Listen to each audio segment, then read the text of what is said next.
Is it recording? It seems to be recording, yes. All right.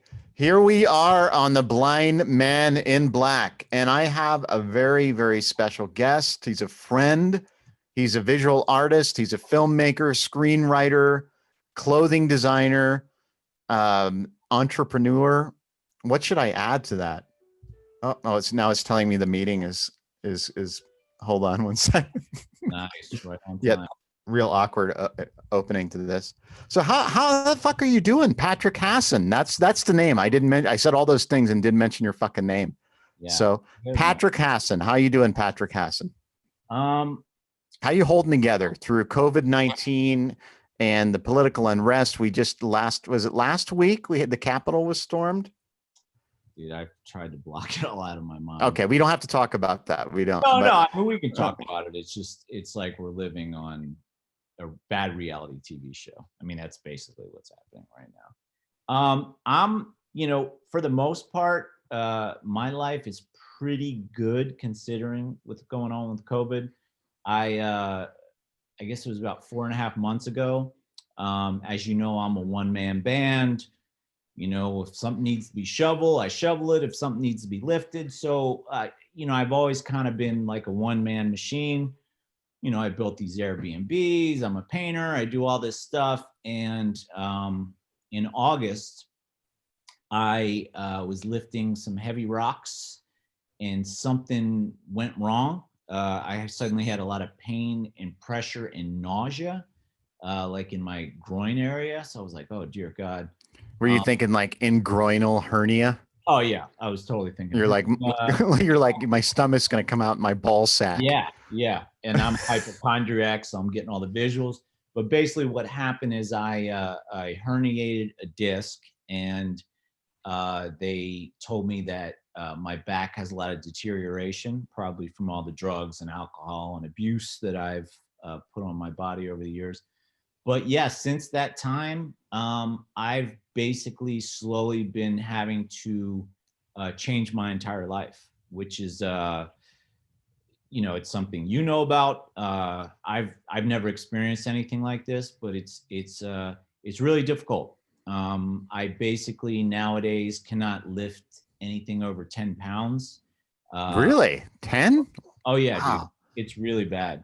Now, mind you, I can do it. Like I can lift something, but the price that I pay, which is pain, nausea, and I've never, with most injuries, you get injured and then there's a period where you heal and then you rehab and, you get back on your feet. With this bulging disc, it's so counterintuitive because it doesn't work that way. It's like a lot of the people I've talked to about it. I mean, it's kind of a lifelong thing and you can't fuck with it. You can't take a bunch of painkillers and grind your way through it. Like this thing will stop you in your tracks. So I literally have been like for the RV, my Airbnb RV, I had a little kind of pipe where all the shit came out. So, I used to just dig like a little hole and dump the shit and put dirt over it. And can't do that anymore. So I had to hire some guys to build the septic system. I have 2 cowboy pools, which are these like metallic, it's basically like cows and stuff drink out of them. They're like these split round things. So out here, I don't have the money for in-ground pools. So out here in the summertime, it gets hot. So they have these things called cowboy pools. So you just basically fill it with water and it's kind of cool and the LA hipsters like it. So I had 2 cowboy pools and in between guests, I would, there's a thing on the bottom where you let the water out. Mm-hmm. So, I'd let the water out and then there would be like a bunch of water left. So I would lift the pool up to dump the rest of the water out. And, we're talking probably 20, 30 pounds. Those days are over. So it's like I have guys right now basically creating a system so it'll have like an automatic pump to drain the pools. Mm-hmm. So it's like everything in my life has changed. In fact, I just talked to a friend today from back in Philly, and she may come down here for a month, literally to stay with me, just to help me. Like, I have so many things that I need to do, which I can't do because of my situation. You know, I don't have a significant other. I don't have a girlfriend. I got 4 cats, which, you know, they're not going to do anything. And it's it's a mind fuck. And again, I know this is all stuff that, you know, you've dealt with, but for me, I guess I'm lucky. I've never really had to deal with something like this, and it's you know, I have to address it. I can't. I've always been able to grind my way through pain, and you can't do it with this. So it's so I've been adjusting to that. But on the flip side, I own 2 Airbnbs. I work for myself. I'm a painter. You know, I paint paintings every day. I work for myself, and as of right now, you know, I'm still earning an income, which in COVID that could end tomorrow. So all in all, things are pretty good. Well, I'm sorry about your back. That sucks. Sucks Are balls. can viewers that are watching this on YouTube, can they see, you mentioned that you're in an interesting position. Can you tell from the image? Oh, with my back? No, I mean, I'm lying on a sofa right now, and behind me I have a heating pad. Um, so it's not bad, but literally the last few months I've been spending a lot of time on my back in my bed with a heating pad. And you know, I'm a workaholic, so this shit is difficult. And you know, I've been sober, you know, I've been doing the sobriety thing for 6.5 years, and the one thing that keeps me sober is my art. And you know, I've created these 2 livable art Airbnbs, which are very popular. I paint, you know, I basically have a clothing line where, like my sweatshirt here, I basically, you know, throw paint on clothing, and for some reason people dig it, so I sell it. Um, and I haven't been able to do that stuff. So that's a real mind fuck when, you know, you're an alcoholic and a drug addict and sober, and you've kind of recreated yourself with this new life, and all of a sudden that outlet gets shut. Just whoop. It's a real mind fuck. So it's you know, a lot of talk to my sponsor. Thank God AA meetings, they have Zoom now, the Zoom meetings, because I would be absolutely fucked. Because basically when COVID hit, they shut down all the AA meetings. Like, you Yeah. couldn't go to meetings. And you know, you want to talk about a lot of people going out and a lot of people checking out. It's happening right now, which is one of the untold stories of COVID that no one's really talking about, is suicides, drug overdose. I mean, shit is bad. So I forget what my point was there. You're just saying shit is bad. I I hear So yeah, so like my one outlet that kind of you know, keeps me sober, I haven't been able to do it. So it's been really difficult. I mean, I've been able to do some painting, but it's like, you know, I had painted a couple things, and then I retweaked my back. So and when COVID started, the house that I live in, it was called Rancho El Reposo. It's in Joshua Tree. I used to actually rent it as an Airbnb. And, you know, it's basically like a rainbow house. I'm in the house right now. So there's like a blue room and a red room and an orange room. And, you know, people dig it. It was really cool. But when COVID hit and I was losing my mind, I was like, you know what? I'm going to paint this house like rainbow, like everything rainbow. So in April, I started, and you know, I mean, literally the outside of the house is rainbow colors. I have a wall up front that's rainbow. I got a driveway that's fucking rainbow. I got a garage rainbow, and it's super rad. And you know, it's actually become pretty popular. Like, people, you know, we're always walking by, like, what the hell is this? But the problem is, the goal was to complete the outside and then the inside, and then because of this, you know, what's going on with COVID, I was hoping to maybe do like little events here, like art shows, music shows, you know, maybe even have it for people to rent, for do like little photo shoots, because at my other Airbnb, they've shot like commercials and movies, because my houses are very unique because of the art.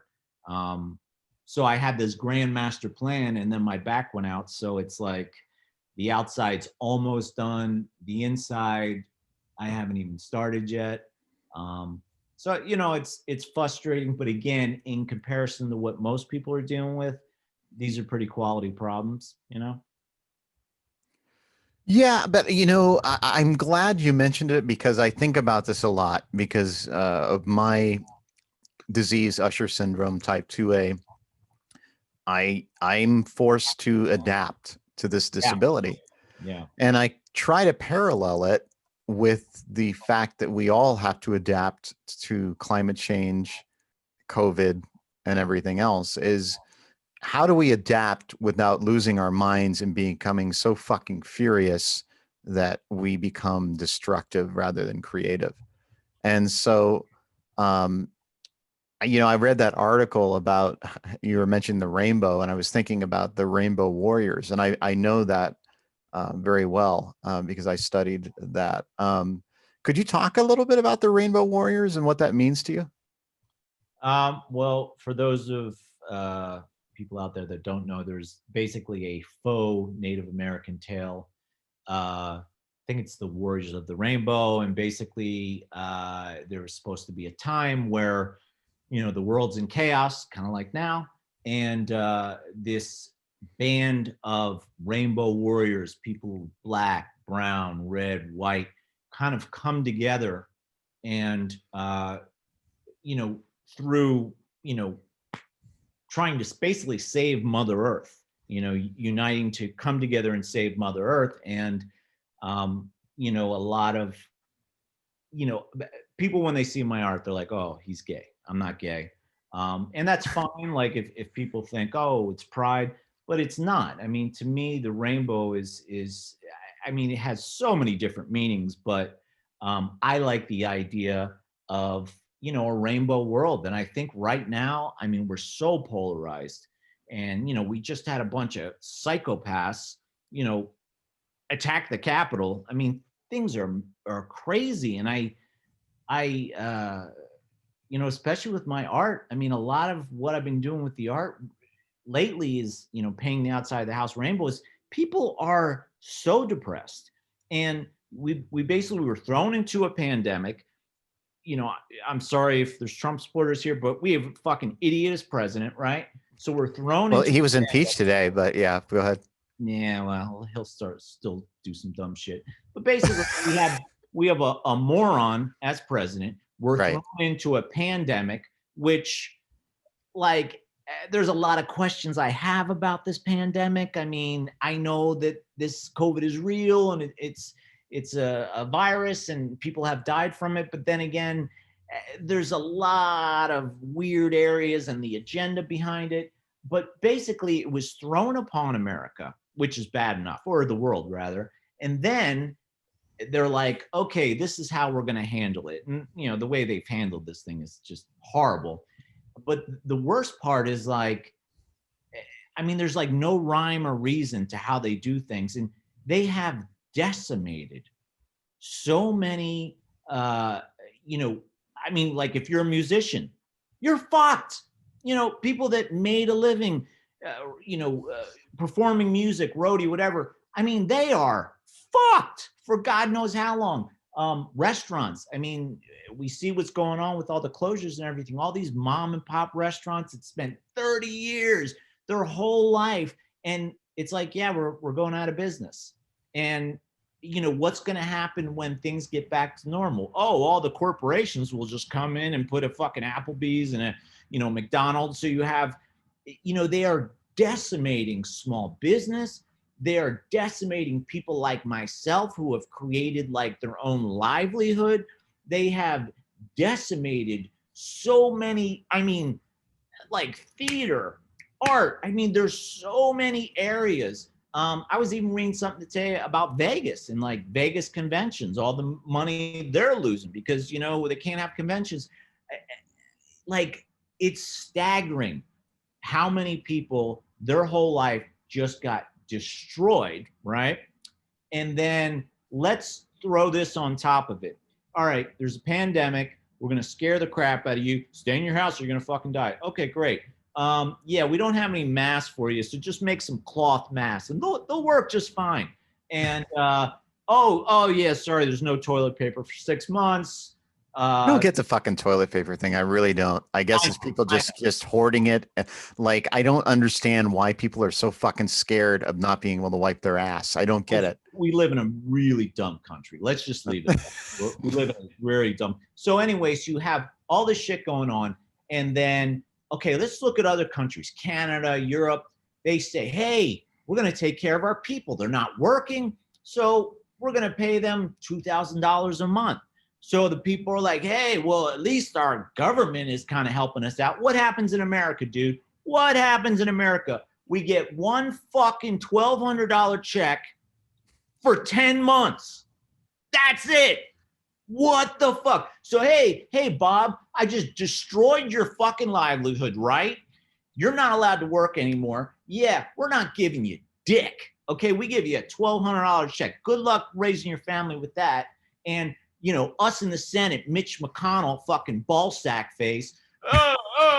Well, let's argue with each other. Oh, no, Pelosi. It's like, you fucking cocksuckers, you motherfuckers. You're supposed to be public servants. You know, we got a president that's fucking twatting and tweeting, you know, creating chaos. We have Congress, like every member of Congress should be bitch slapped for the way they have just left people to die. And that's what's happening. That's what they don't talk about. Think of all the spousal abuse that's going on, because families are all stuck at home. Spousal abuse, whoop, child abuse, whoop, child molestation, whoop, like all that shit. And, you know, me coming from sobriety, I know 10 different people that have either OD'd or just fucking killed themselves. Like, they're gone. And it's 100% because of the way that this pandemic was fucking handled, you know? And I see other countries, they seem to be doing okay, but good old US of A, good old fucking America, what do? We fuck our people, and then our dumbest of the dumb, we're gonna go fucking attack the Capitol building. Whoa! I mean, Max, I don't know if you saw this movie, Mike Judge movie, Idiocracy. Okay. I've seen it. I just don't remember it. Okay, well, you should see it again, because we are living in idiocracy. I saw that movie 10 years ago, and I was like, oh, this is funny. Like, basically, Luke Wilson's is kind of like average intelligence guy, and he gets like shot into the future, 500 years in the future. And basically, society has gotten so dumb, right, that he's the smartest guy on the planet. And like, they're watering crops with Gatorade, and they can't figure out why the crops aren't working. And the president is like a WWF wrestler. It's hilarious. It's not funny anymore because we're living it. Yeah, we are in idiocracy. I mean, that should be required viewing for everyone right now. And sorry to go on a fucking tangent, but it's like, you know, people are fucking terrified. But what does the media do? So and so has it. There's a fucking other strain. It's just fear. No solution. No, and that's what makes me think that there's like a fucking agenda behind this. Because I've never seen, even when Ebola was happening, I don't remember this kind of media campaign. I don't remember every fucking commercial talking about it. I mean, there just seems to be, and I'm not part of QAnon or a Trump supporter. I voted for Biden, but there's something going on, man. It just doesn't make, and I don't want to spend a lot of time talking about my views on it, but we're fucked, Max. We are fucked right now. So my rainbow house and my rainbow art's the only thing keeping me sane. And thank God, you know, someone's driving down. I had a woman one day, she pulled up with her 2 kids, and I walked out and I said, hey, and she was like, oh, this is so beautiful. I was like, yeah, you know, rainbow house. And she started crying. And I was like, what's the matter? She's just like, you know, I lost my job. I'm losing my apartment. I'm driving around with my girls. We're looking for a place. I'm in so much, I don't know what to do. And we saw your house and it was just so nice. It was like just to have a couple minutes of peace, a couple minutes of enjoyment. Her daughters finally got to see something that maybe cheered them up instead of like, honey, put on your mask before we go into fucking Costco. I mean, think about how traumatic that shit is for a 4-year-old. Mm-hmm. So, oh my God, it's heartbreaking, man. It's absolutely heartbreaking what's going on. And there are a lot of people that should be ashamed of themselves, the way that they have let so many Americans they have left us out to rot.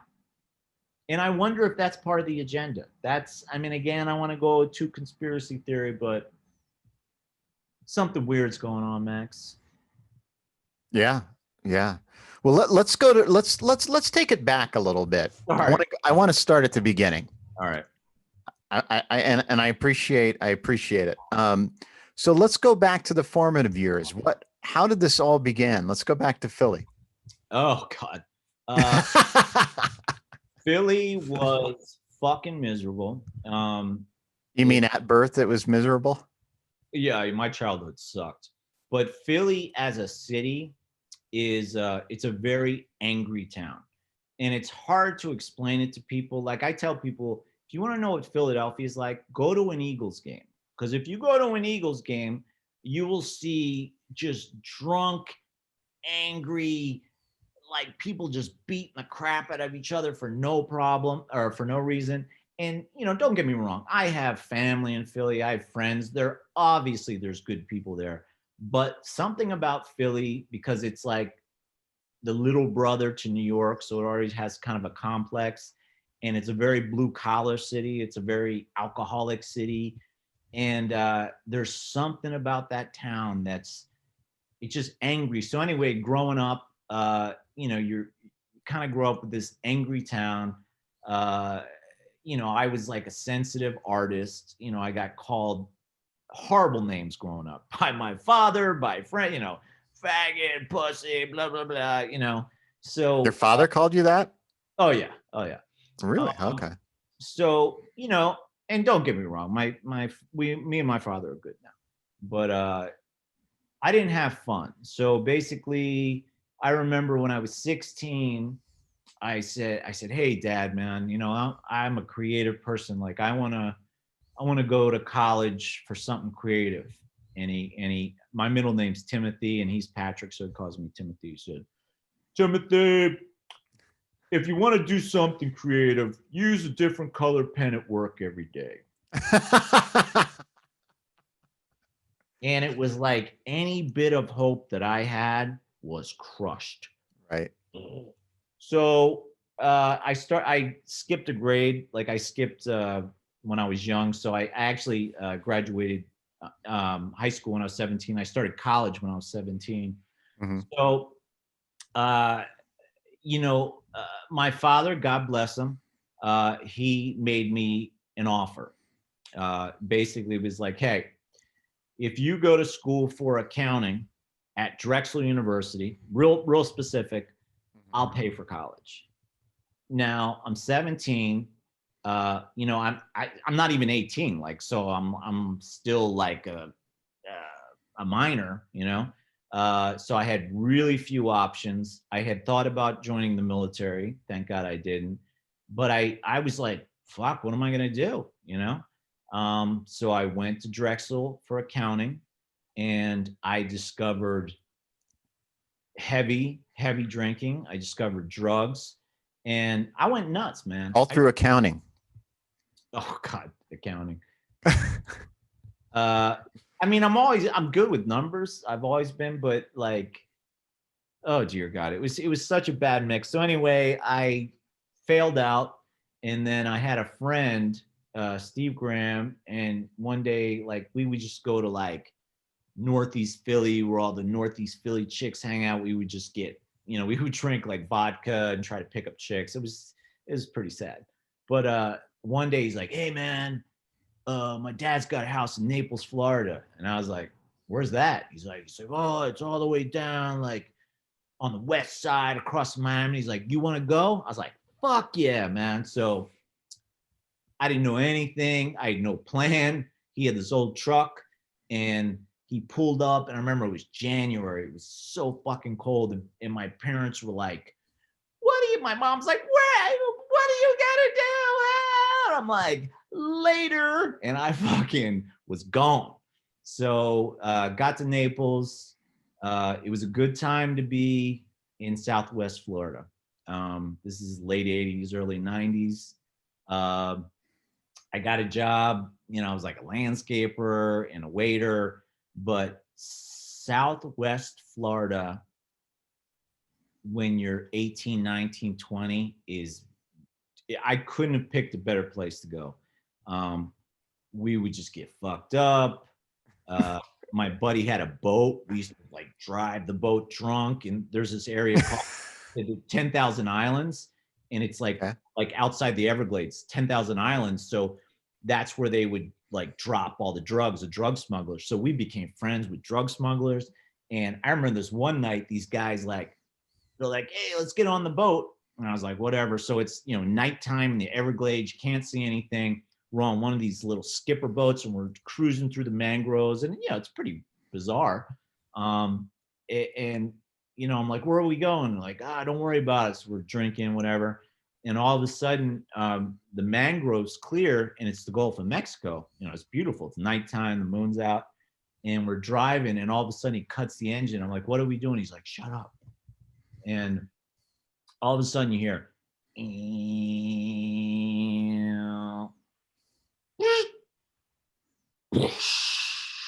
like something hit the water. I was like, what the fuck? And they're like, all right. And like lights are off, and they had this like infrared shit, so you couldn't see it. And they're like, grab it. So we're pulling this giant fucking bale on the boat. And I'm like, what the fuck? I mean, I have no idea what the fuck's going on. And, it's like, I mean, these guys basically took me on a drug pickup. They didn't even fucking tell me what was going to happen. So we're driving back in the mangroves, and he's on his walkie. Like, he had this code, like, we were the bees and we picked up the honey. Like, there was So what was the honey? Was it coke, weed, what? There was a bale of marijuana and a bale of cocaine. Oh, okay. Now, let me tell you something. Diversifying their products. Okay. Yeah, well, it was 2 bales. So I'm like, and I've never been like cocaine person or everything, but I mean, we got to land, and it's like surreal. You're watching this, like, there's no way this can be fucking happening. Right. And these guys were yeehaws, but I guess they had done 5 years in prisons, which I didn't know at the time. So they're cutting this open. And again, not being a cokehead, I failed to understand the significance, but it was like pure fucking coke. Like, they're cutting it open, like, I did like a little bit. I was like, it was way too much for me. But right. So anyway, that was like the life. I used to, we were landscapers, and we'd go to the bars at night with my fake ID, and we would lie to these older women what we were. In fact, I remember this one time, and I looked kind of like I look now, like I had long hair and a beard, Mm-hmm. I looked very beach bum. So me and my buddy, we would go to these beach bars, which were everywhere, and they're fantastic, but we would get pretty fucked up. And this one time we met these 2 women, we're both like 18, and they're probably like early 30s. And me and my friend are just lying. They're like, what do you do? And I actually said I was an accountant, and my friend was like in management, blah, blah, blah. So we tell them this bullshit story. So we all get fucked up. We end up hooking up, going back to their apartment, sex, all that stuff. So like 3 days later, we're landscaping this complex, right? And, landscaping you're just covered in grass, and I had like a weed whacker, and you're getting hit by like stones and stuff. It's the worst fucking job. And you're covered in dirt, right? Yeah. So my friend's on the tractor, and I'm doing this, and all of a sudden this car's like, and I look over, and it's the 2 girls we hooked up with, and they're looking at me like, Patrick. And I'm like, oh. And they're like, oh, there's Dave. We're like, oh. And they're like, you guys are such fucking liars. So, but yeah, man, I mean, I worked at like restaurant. I mean, it was just a good time, dude. It was just, I mean, the women down there, like, I mean, 16-year-olds look like they were 20. I mean, it's just, it was out of control. So anyway, 2 years of that. And during that time, I got a felony DUI, which was awesome. Wait a minute. Let me ask you this. Was there a point in which when you were doing the whole, like when you were in that drug run that you're like, maybe I could do this for a living? Wouldn't have to landscape anymore or anything like that? Did that ever, like, was that an opportunity presented, or were they shielding you from that? Well, any thought of that got killed, and I'll tell you why. So, you know, I mean, I'm 18 and I'm just like, fuck it. I mean, in my head, I'm like, I'm going to be dead by 30, so I'm going to live. So, you know, I totally would have been open to that. But like, you know, I don't know, 6 months later, I was at a party with my friend's car. We were doing shots of Everclear, which is grain alcohol. So, you know, I had like 80 zillion shots. I'm out of my mind. So I'm driving up Alligator Alley. It's like the main route. And these cops, I don't really remember. I remember bits and pieces of it. So they pull me over, give me a DUI. I hand them my license, and it was a fake license, so it was felony. So I don't remember. All I know is the next day I woke up from blackout and I'm in a jail cell. But I'm not in like drunk tank. I'm not in misdemeanor. I'm in fucking felony, like Sean Penn, Bad Boys kind of shit. Like 100 cells, dudes, everyone's in orange jumpsuits, and I'm like so hungover, and I'm like, oh dear God. And you know, there's like 100 guys in there, and I'm the guy with the long blonde hair, looking pretty, you know, a young pretty boy. And I'm like, oh dear God, this could be horrible. So, you know, like they started serving lunch, and I like talked to this one guy. I'm like, dude, I don't even know why I'm in here. He's like, oh, you gotta talk to the guard. And there was like this plexiglass area, and there was a guard behind it. Mm-hmm. So I walk over there, and I'm like, excuse me, guard. And he's paying me no attention. But I don't want to say it too loud because I'll sound like a bitch, you know? So I'm like,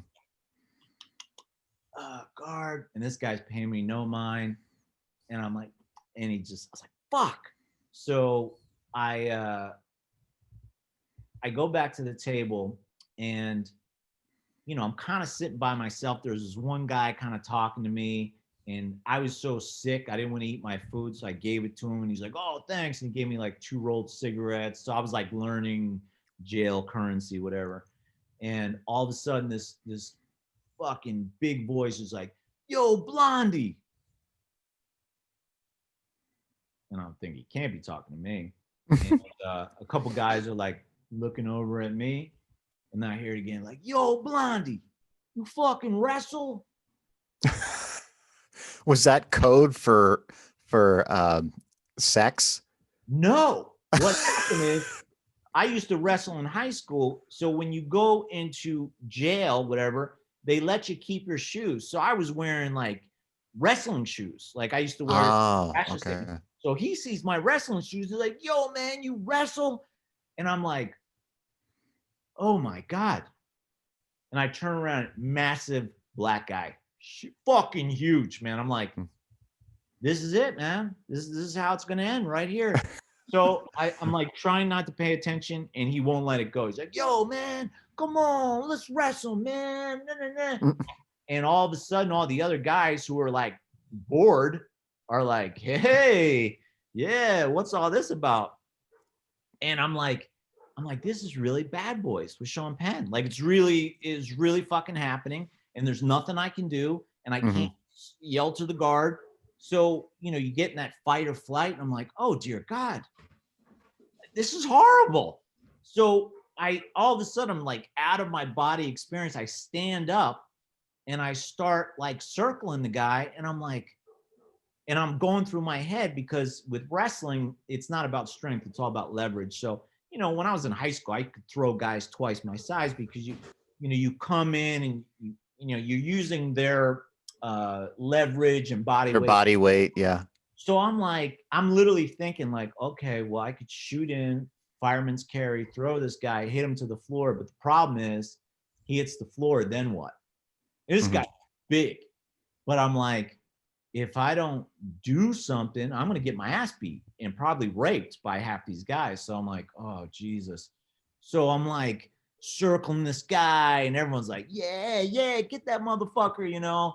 And I'm like, I can't believe this is happening. Most surreal experience I've ever had. I was just like, I'm like tripping. I'm like, there's no way this is fucking happened. But it was like, and I kept thinking of that Bad Boys movie where it's Sean Penn and Issei Morales. And I was like, oh man, I'm Sean Penn.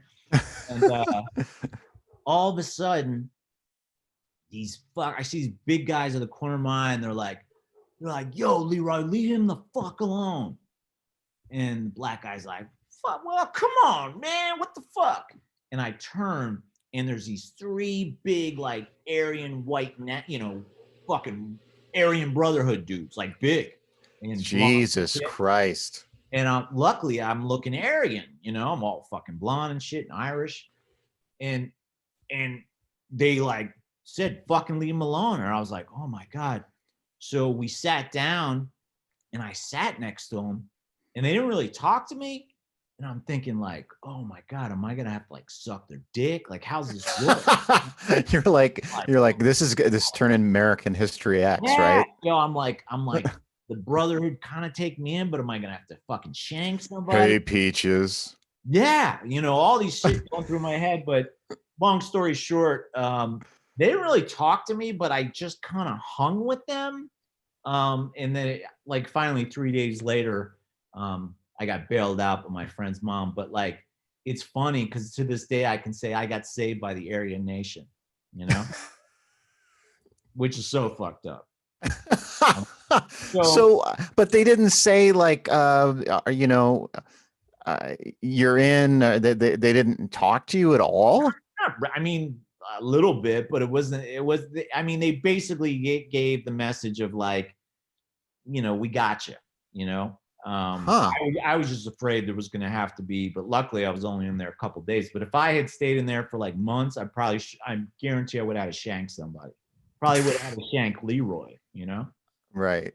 So anyway, after that horrible experience, any idea I had of becoming a drug smuggler, gone. That makes sense. That makes sense. Yeah. Jail sucks. So I was like 20 and I'm like, all right, I got to fucking do something. This is ridiculous. And, I knew I had, a smart guy. And wait a second. Let's go back a bit. Why did that wasn't county jail, right? It was Collier County. Yeah. Okay. So it was jail. Okay. But it wasn't like, because, usually with DUI, you get misdemeanor and you're in the drunk tank. Right. Like, Collier County jail. Like, right. Fucking dudes spending some time, Yeah. Yeah, it was terrifying, man. It's terrifying. But at that point I said, all right, I gotta do something else. So after 2 years of, pretty good time, lots of sex, 1 DUI. But not sex in jail. No, thank God. I really thought, I was like, man, somebody's gonna fuck me. I was listening to a Doug Stanhope podcast, and he has this guest of a guy who's in prison, and he was saying that the prison sex is kind of blown up for movies and things like that. It happens, but it's not like the first thing that happens. Well, I didn't want to I was just glad I got out. So I applied to University of South Florida to fine arts, and they rejected me because I had a felony. You were in the Aryan Nation.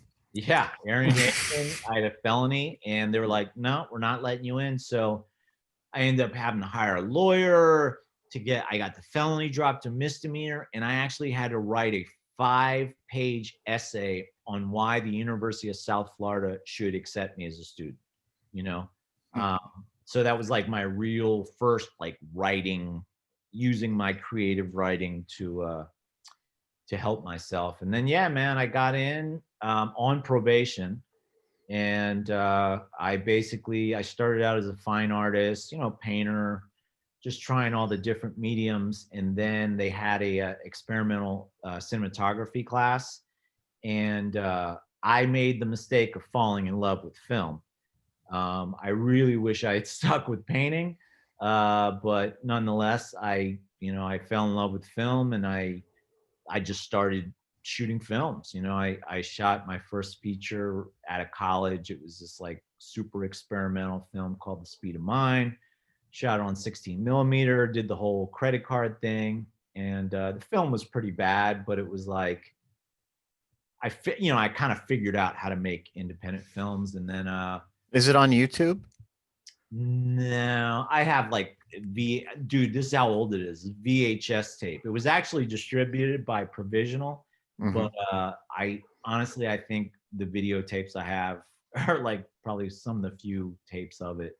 I'll send you a tape if you want to watch it, but it's Well, I can't see it unless oh, it's audio described. But I was going to say you better digitize that, or you're going to lose it if it's on VHS. yeah, I'm not too worried about losing that. That's okay if it gets. But yeah, when I was working in Tampa, I worked at a restaurant called CDB's. It was this Italian restaurant, and I waited tables, and I was a cook, and I was there for a couple of years, and that's when I wrote the script to Waiting, which I wrote the script, and then I moved back to Philadelphia. It was like '97 because I literally was broke because I'd blown all my money making The Speed of Mind, and I was done college, and I was just like, all right, now what? And I had written the script I'd written the script Waiting. Actually, let me take it back a little bit. When I was still in school, they had this program where you went to New York. So I actually went to New York for 6 months, lived there, and I became a PA on a film called The Pompatus of Love, which was a horrible film, John Cryer. But I met this one dude, John O'Rourke, who was a production manager, and then I met this guy, John Stefanik, who actually ended up being the producer on Waiting. So I met those guys in New York. I came back to Florida, and then when I was like, all right, now what? I had the script to Waiting, so I'd sent it to those guys, and they're like, wow, this is really funny. So they're like, you should come to Philly, man. We could shoot it here. I was like, all right. So I moved back to Philly. I lived with my parents for like 2 months, and I was like, all right, I can't do this. So I moved to West Philly. It was kind of like an arty kind of community there. And yeah, man, we just started hustling and raising money, and got friends with a lot of musicians. So it was like a lot of local music. And basically we raised $25,000, shot the film. It released in 1999, I think, or 2000. And it was like a big hit on the festival circuit. I went to Park City, I went to Berlin, it was cool, man. I got to go like all these different festivals, and I remember you telling me about Berlin. You said that was fun. oh, Berlin was awesome. But the cool thing about the film festival circuit, and again with COVID, this will probably never happen again, sadly, but you work 3-4 years on a film like you're nobody, right? And you're making this film, and you're cutting it on your computer at home, and nobody gives a fuck, and everyone's like, when's the film going to be done? So you get it done, and you get invited to some festivals. Now I got it. My first festival we went to was in Park City. It was No Dance Film Festival, which was like Sundance, Slam Dance, No Dance. And oh dear God, man, like when you're at a film festival, first of all, so many hot girls. I don't know where they come from. They're just everywhere. You're like, oh dear God.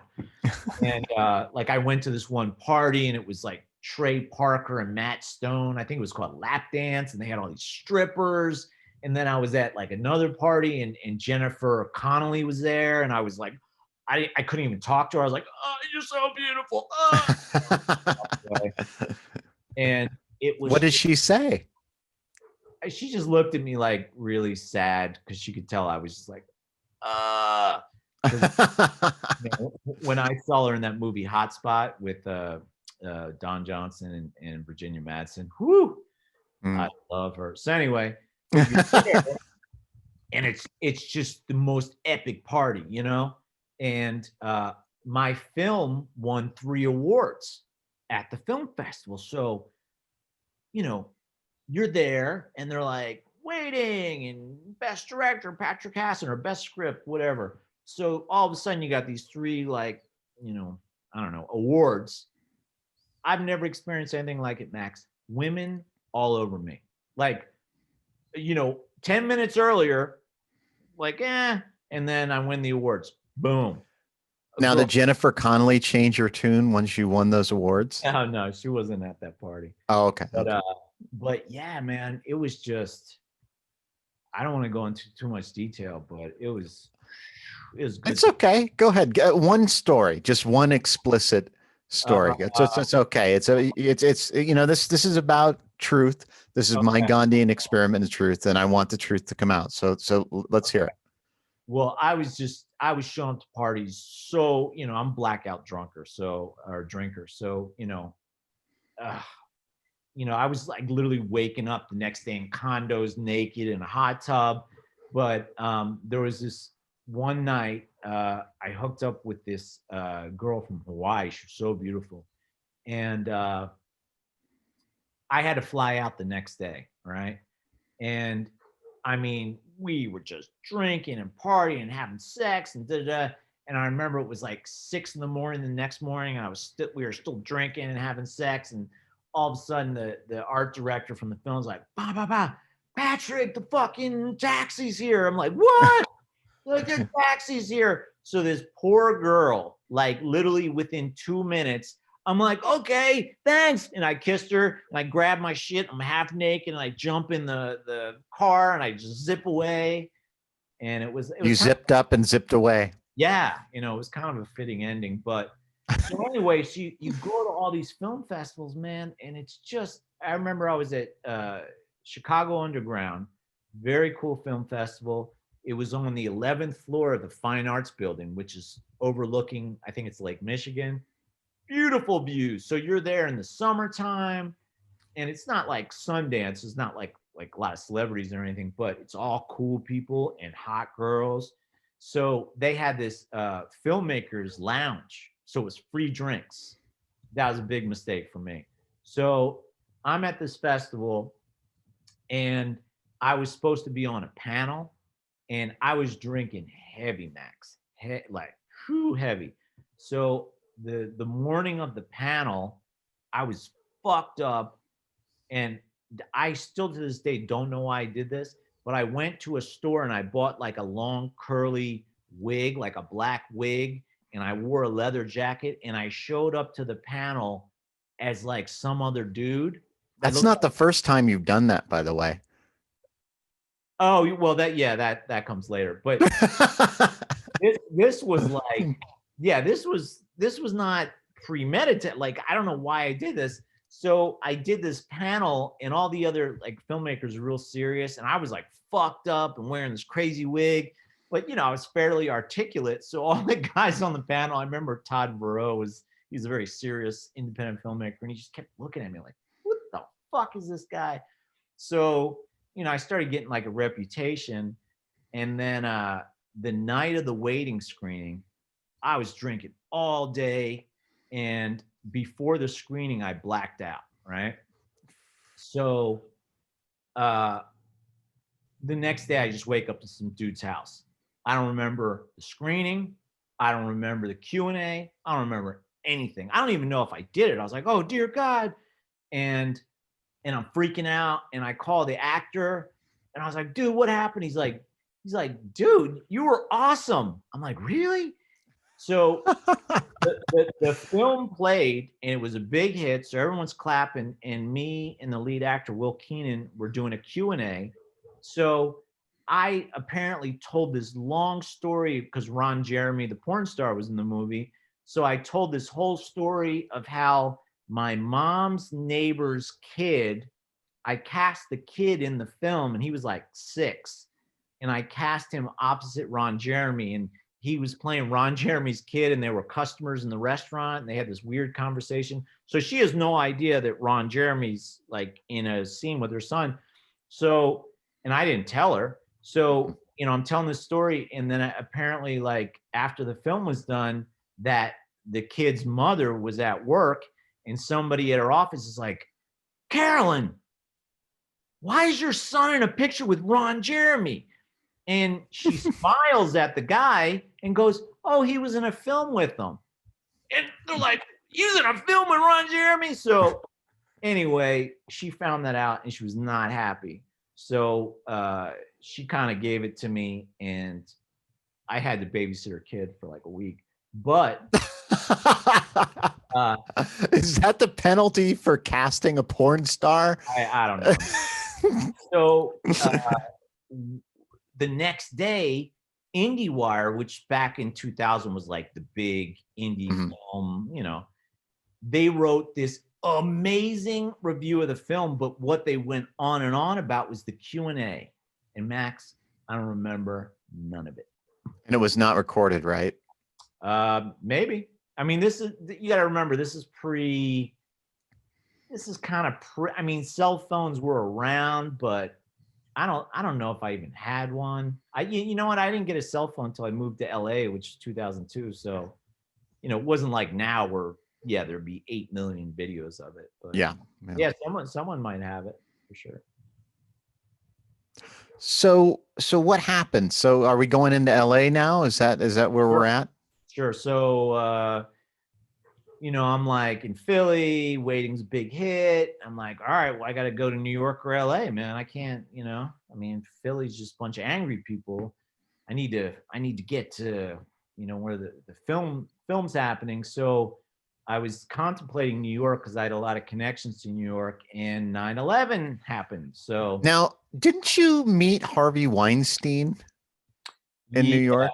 Oh, okay. Yeah, let's take it back a little bit. So The Speed of Mind, I took that film to the independent feature film market, which is, I don't even know if they have it anymore, but it's this big feature film market in Tribeca, New York. Indie filmmakers, you show your film, a lot of like important people come, like Kevin Smith's Clerks, that's where it was discovered, at the IFFM. So yeah, man, like it was crazy. They didn't let me in because in The Speed of Mind, there was a lot of improvisation, and there was a part in the film where this actor's talking to his wife, and they're alcoholic, and he's being really abusive. And one way or another, he's doing this like weird improvisation, and he's talking about her cunt, and he's like, your cunt's like an apple, and then he's like, apple cunt. Well, the woman who ran the independent feature film market apparently did not like that. So this market, I don't think didn't like the word apple. Yeah, you know, so this market's supposed to accept all filmmakers, but they didn't accept me, and I was like, what the fuck, man? Why don't you accept me? And I wrote her a long letter. Her name was Michelle Bird. I hate that woman. So she was still, yeah, still. So I wrote her a letter. I was like, why didn't I get in? Just give me a reason. And she's like, oh, you know, I'll let you know. And she never told me. So I was like, fuck this bitch. So I flew up there and I set up an alternative screening. And I made these packets that said, the film the IFFM doesn't want you to see. So like I'm in front of the theater handing all these packets out, and people are like, who's this crazy guy? And I'm like, yeah, you don't want you to see my film, so come see it. So I rented the Tribeca screening room in Tribeca. Okay. So, you know, I'm like causing a ruckus outside the IFFM, and you know, my screening's happening, and you know, the screening's going on, or no, this is before the screening. So I'm getting everything ready in the screening room, and I'm walking out the door, and I literally almost ran into Robert De Niro and Harvey Weinstein. And I'm like, oh, and it's weird because like when people are like your size, I don't know, for some reason, De Niro always seemed bigger to me, you know? Mm-hmm. And I'm actually kind of looking down on him a little bit. And I'm like, and they kind of look at me and they just walk away and they're talking. And I'm like, Robert, you know, and he turns to me with that like De Niro look, like, you're looking at me? Yeah, you look at me. And I'm like, hey man, come see my film. And I'm like, Harvey, come see my film. And Harvey's just like, And they just, they kept walking. And I was like, damn, man, De Niro and Harvey Weinstein. So did you predict his future at that moment? That no. No. Okay. I could tell he was a pig back then, though. He was just. So that I had like 5 people in the screening. Nobody came. It was horrible. But I'm walking back up street in Tribeca, and I see fucking Harvey Keitel on the other side of the street. I'm like, hey, I'm thinking fucking like I'm seeing the cast of Taxi Driver. I'm like Harvey, and Harvey does the same thing. He kind of looks over with that face, like, right. What? And What the fuck are you looking at? Yeah, and he just kept walking. So yeah, that was my little. You also saw somebody. Was it during that time that you ran into David Bowie? Okay, so that was Waiting had come out, and it was screening at a theater in. It was a Two Boots Theater in Manhattan. So it was like early 6 a.m. I'm like, I had to walk to the theater, and I had to bring some pamphlets and shit. And I'm walking down this just alleyway, nobody's around. And all of a sudden, these people are walking toward me, and it's this like blonde dude. He's like my height. He's got kind of long blonde hair, and he's walking next to this very tall black woman. And I just was like, huh, that's an interesting looking couple. And they had like a baby carriage, and they're walking. And I'm walking, and I'm kind of trying to check out the woman, and they're kind of like keeping their heads down, and then I'm walking, and all of a sudden I look up and I go, I see Iman, and I'm like, whoa, she's hot. And then David Bowie's like right here. And again, another circumstance that Bowie seems really tall because he's skinny, but he's my height. I'm like 5'9", and I'm looking like right at David Bowie. I'm like, what? And he was dressed like a grunge rocker. It was weird. Right. I was like, and I didn't know what to say. I was like, ah, and he just kind of looked at me like, I'm sure he gets that all the time. People like, ah, and I was like, fuck, that was David Bowie, man. So anyway. No, I mean that's yeah. My wife and I have been talking about David Bowie a lot, especially because of Lazarus and that last album as his requiem. So yeah, he's amazing. And one of my favorite films is The Man Who Fell to Earth, the Nicholas Roeg film that he was in. Mm-hmm. I love that film. Sorry, it's like super hot. Take this off. Yeah, you are. Yeah. So LA. Let's get back to LA. So you decided to go to La La Land. Yep. So 9/11 happened. I was like, all right, not going to New York. So I moved to LA 2002. I don't know anybody. I'm like, I'm having dreams. Like, I'm going to meet, Ben Affleck and Matt Damon. We're going to hang out. I'm going to be on Project Greenlight, blah, blah, blah.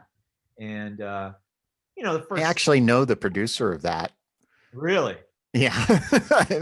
It's an odd anyway, but go ahead.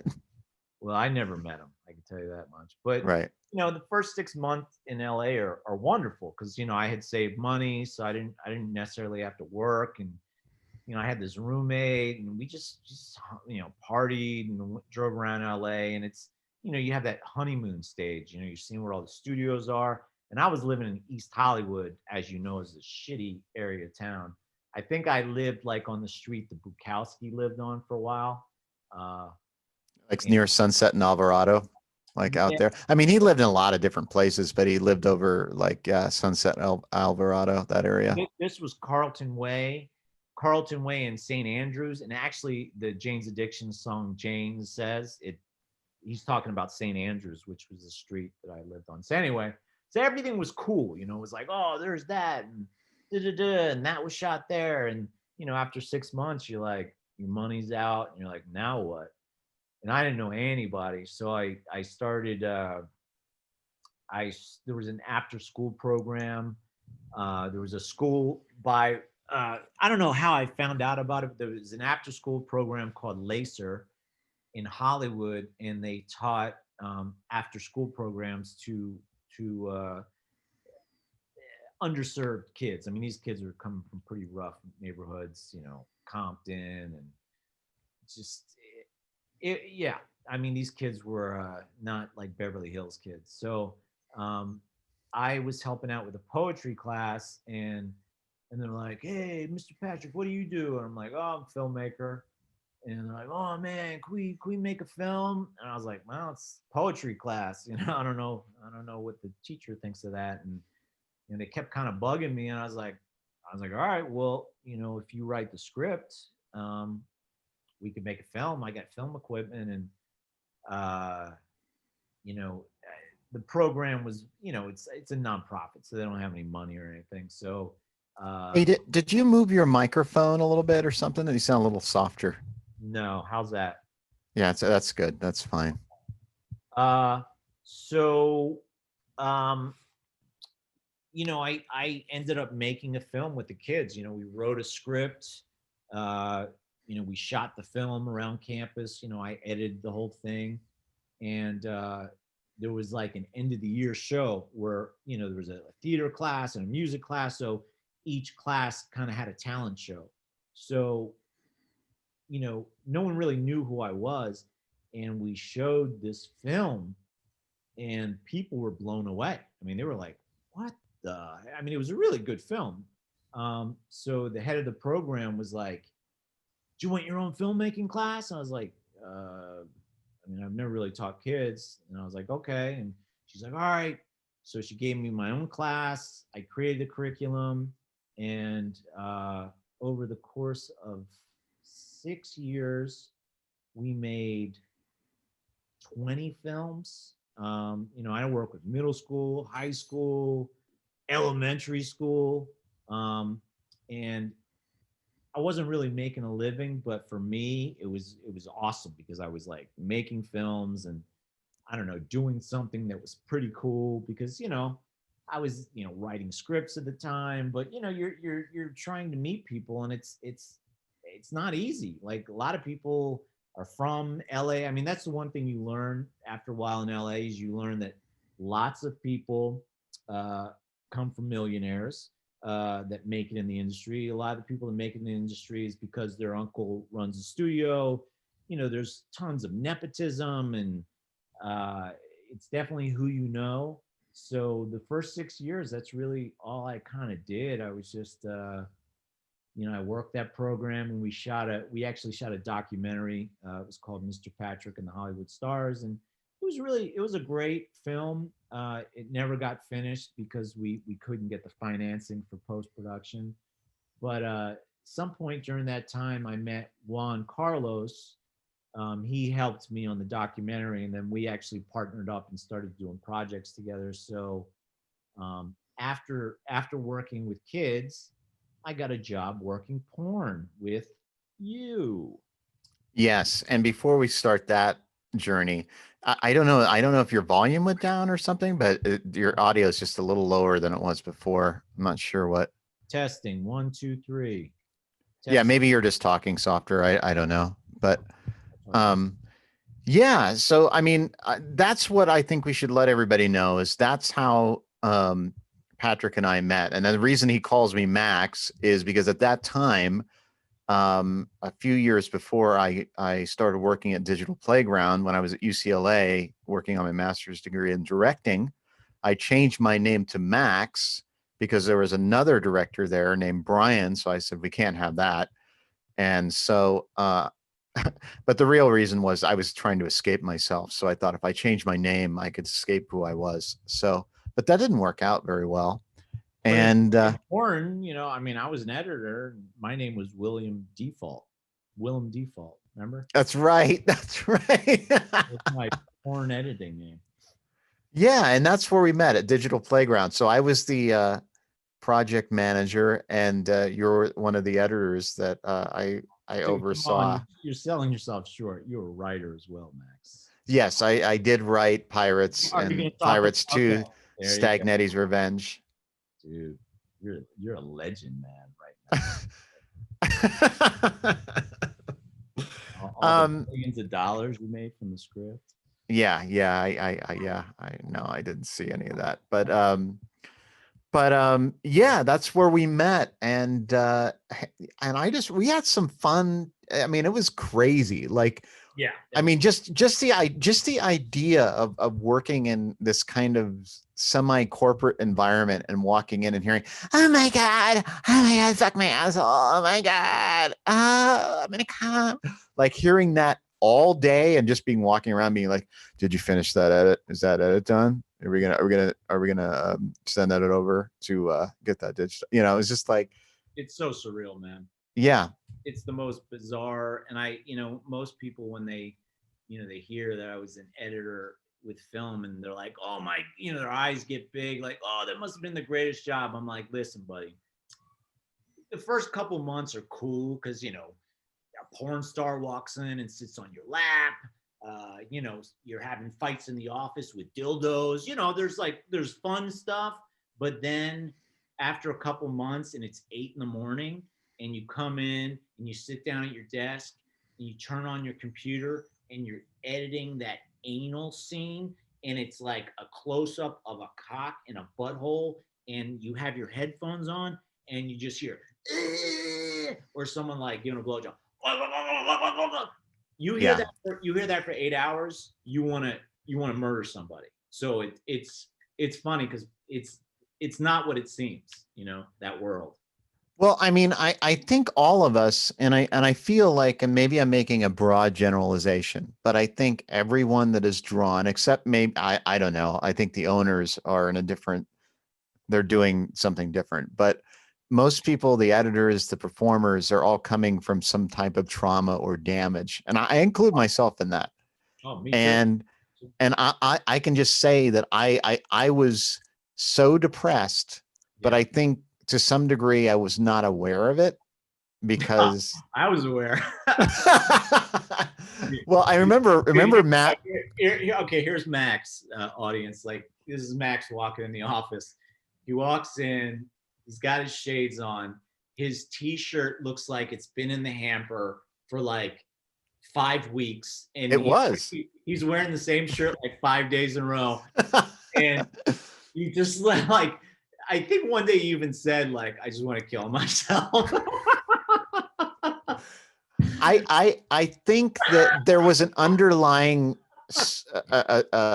tone of suicide in my daily actions. Like it was always there, because Matt, he was a graphic designer and illustrator. He drew that illustration of me. It's like me just with a strange look on my face, and I'm wearing a shirt that says "Kill me." Dude, totally, man. I just remember, and then like when you started writing pirates, and you would go in the closet, like it wasn't a closet. It was the server room, and it was where all the tapes were. But it was technically a closet. Dude, it might as well have been a closet. You go in there, I'd be like, hey, Max, how's it going? You're just kind of like staring, like, I don't know. What am I doing? Well, that was an odd time, because that was the transition, because I had flipped out just like before that. And I was the project manager, and I just didn't want to do it anymore. Like I was just done with it. And the owners wanted to keep me. Yeah. And so what they wanted me to do is kind of train the new project manager. Yeah. But there was one point where I was just doing research for Pirates too. So that was what I did all day. It was like look up pirate stories and pirate history, and I was doing a lot of coke then. I remember that. Definitely looked like you were. I remember one, and I mentioned this in the last episode, but there was one time that I like did coke for an entire week. Nice. And I had to take 3 days off because I was so like fucked up from it. And I remember being super depressed then, because I was like, I'm going to lose my job, and I'm like, I got a drug problem, and I want to end my life. I'm thinking about it. Holy shit, I did that. I remember that was the transition. Can I tell you what was that? Can I say the Cheyenne story? Yeah, but let me finish this, because this is important, because I haven't thought about this in a while, because I was super depressed. And I remember I remember something happened, and this was unusual. Like I was, everything I did was I was on time, except something happened where something didn't get done. Like I didn't get something to the DVD replicating place in time or something, and it was like I don't know. I mean, it wasn't a huge thing because I mean, I remember I had to drive. I remember one of the owners got really upset with me. And I remember driving and crying to, I think it was not Century City, but City of Industry. And I just remember I called my mother and I said, I need to end it and I need your permission. I said, end your life? Yeah. Damn. I said, I got to end my life. I need you to let me go. And I remember saying this. I'm like, you need to let me go. Can you please let me go? And she said, no, I can't do that. I was like, fuck. And I was like, how the fuck am I going to get out of this? And so my mother said, no, you can't do that. I can't let you go. And then I ended up exploring Buddhism. And then I kind of found some hope and meaning through that. But anyway, now you can tell your dildo story. Okay. So before you found Buddhism, so you're pretty much suicidal. You know, you wearing the same shirt every day. So by the way, what happened to your audio? It seems like it's dropped down a little bit. I don't know what it is. Is it better now? Now it's better, I think. Fuck. Maybe it's because I'm moving around. Yeah. Are you using like a lapel mic, or are you? No, it's just the mic on the maybe the computer mic is crap. No, I mean it's better now. It just okay, but go ahead.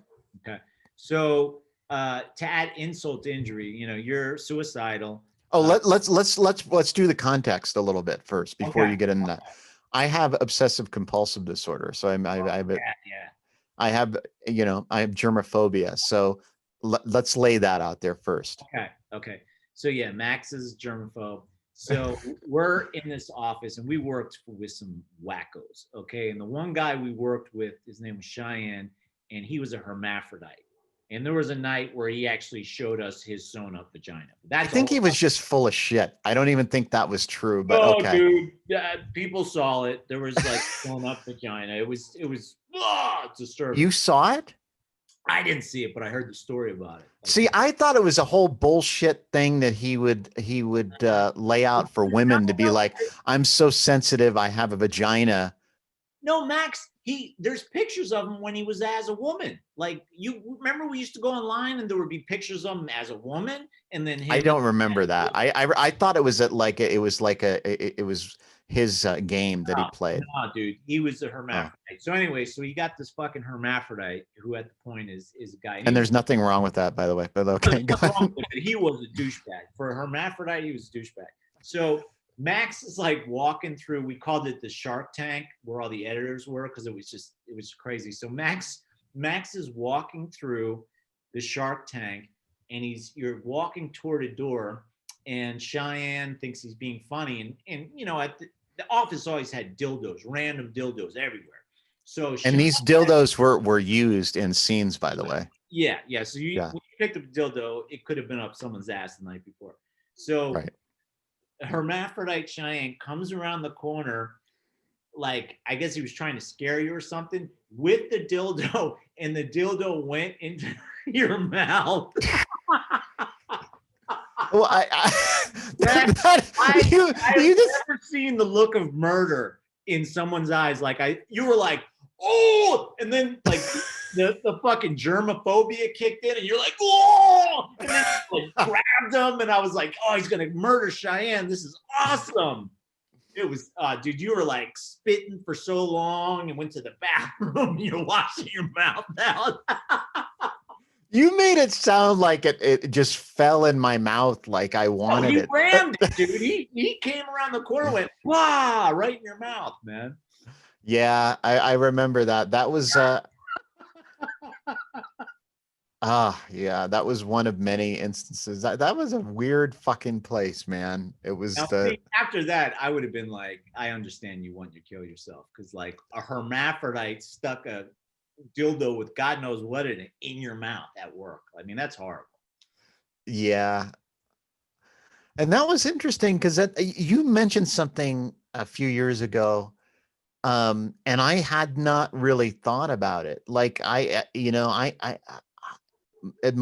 eyesight at that time it wasn't great. I mean, I remember having issues. I remember specifically having this one issue at Digital Playground where I remember I was using the computer and I had difficulty tracking the mouse cursor.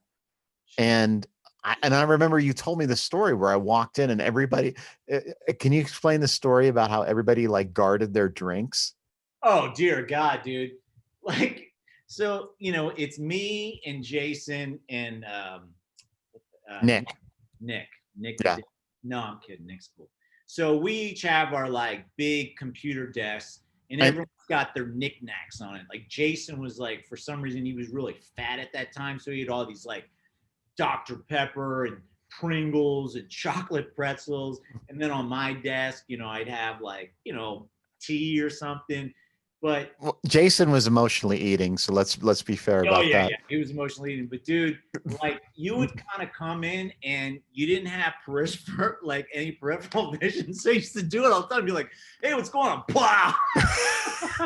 I don't remember doing that, but what does make sense is everybody guarding their drinks. Well, yeah, so you did it a couple times, and I don't even know if you realized you did it. So like when you would come in, I would be at my desk like, "Hey, Max, what's going on?" Like, hey. Because you would just kind of, you didn't have that peripheral, so you just kind of whop, and you were kind of jerky when you turned. Yeah, that's a good way to describe me, jerky. Oh, dude, it was wonderful, man. And as you know, I wrote a memoir about that time. Never published it. Diary of a Porn Editor. Some good stuff in that bad boy. Woo. Well, that should come out. I mean, I think it's interesting because I did not have any sex. I mean, one time I had sex once in all those, like I worked there from 2005 to mid 2008. And I did not have any sex during that time except once. That's the thing. Like I never had sex with like a porn star or anybody associated with porn. So like, unless you're a porn star or Robbie D, I mean, you don't really. It's not like people envision like you go to work and you're having sex with a porn star. It's like no. Well, I mean, there were opportunities. I mean, yes, there were definitely opportunities. I think I think part of it. I remember one time. I mean, I did behind the scenes camera a lot, so yeah. I remember, like there was like these flirtations, these things, and I was just like, and I would just be like, I know this isn't real, so I can't, like, even if it escalated, I couldn't do it because there was no substance there, and I mean, there was a sense, there was a desire just because it was, Sure. That primal instinct, but it's still, there was like, I don't know. I need that emotional like connection. So I mean, it's there, Max, is you start to realize how damaged these porn stars are. Like really, like I remember the one day I was editing a scene and I can't even remember her name. She was really pretty young girl. So the shot is her and there's a cock right here, right? So, here's your shot. There's a hard cock, and she's like this, and I'm editing the scene. So this is before the scene starts. So she's there, and Robbie's like, "All right, action, whatever." And she started crying. oh I mean, you want to talk about disturbing, depressing. Like this poor girl was just like, there wasn't enough cocaine to get her, like out of the fact that she's like ready to suck some dude's cock for, money. I mean, we used to see stuff like that all the time, which really took, like, to this day, Max, I don't watch porn. I have not watched porn since working in porn. I don't like porn.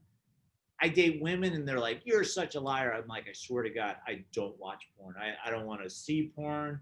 I mean, even with women, like if I'm dating them, I'm like, yeah, leave your bra on, leave your panties on. Like, you don't have to get naked. It's It's weird. No, I hear you. I mean, I mean, Mark Maron talks about you get porn brain, Oh you yeah, know, yeah. and I think, and I think, I mean, what I noticed is it's gotten so much more violent Oh yeah. So and like, yeah. um, I mean, it was different when you and I were doing that. It wasn't. I mean, there was, Robbie D had his, his own line of what the fuck was that called? His own company. Was it Handheld Pictures or something? Yeah.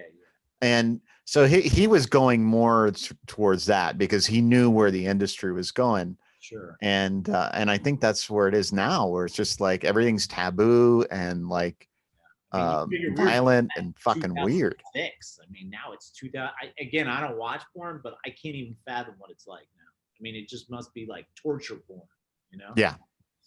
Yeah.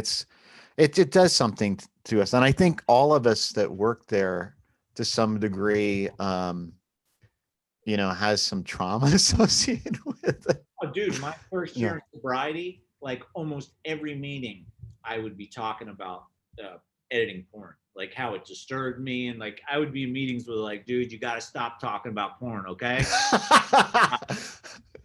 Oh, here's Patrick's gonna share about fucking porn again. Great. You mean because it was a stressor for people? Is that? You know, people just got tired of hearing it, and then Oh, okay. I made the mistake a couple times sharing it in rooms with men and women, and the women certainly didn't want to hear it. But even like stag groups with all guys, like after a while, they're like, Patrick, you might need to get like help, like other kinds of help for that, And Right. I did go to Sex and Love Anonymous. I went to a couple meetings of that. That's a whole nother fucking universe. Sex addicts. I don't remember. I remember you telling me when you were doing it, but I don't remember anything coming out of it. Like you only went to a few meetings, right? This is all I knew. You were going to these meetings and they're like, hi, I'm Brandy and I'm sadomasochistic. Like they had all these categories. So it was totally bizarre. So you're in this room, you already know you're in a room with a bunch of sex addicts, right? And like when instead of saying, hey, I'm Patrick, I'm an alcoholic, you say, hey, I'm Patrick, I'm into bondage, da da da. So you like list all the things you're into. So it's really strange. So you see all these cute, and there's a lot of cute girls in there. So all these cute girls are like, I'm Brandy, I'm into anal and da da da. And you're like, whoa, man, like she's telling me everything about her. And AA is pretty serious, and you're supposed to stay away from the women, especially newcomers. Sex Love Anonymous, dude. When there was a cigarette break, you're outside, and these girls are like, oh, hey, Patrick, you're new. I'm like, yes, I am. I realized that I couldn't go to meetings because I was going to get in some real trouble. Like, Yeah. These were sex addicts that are disturbed just the way I was disturbed. And I'm like, this is like throwing gasoline on a fire. Like, so yeah, I never went back, but dude, whew. If you wanted to have a good week, you like just a good couple weeks, go to an SLAA meeting, boy. Woo. I've only been to OCA, Obsessive Compulsive Anonymous. So I don't think that's that yeah. did I ever tell you I did that? No. No, when I was working in Digital Playground, I was the whole time I was doing OCA Oh, nice. off and on. That's Yeah. cool. Yeah. Good time. But anyway, so what happened after Digital Playground?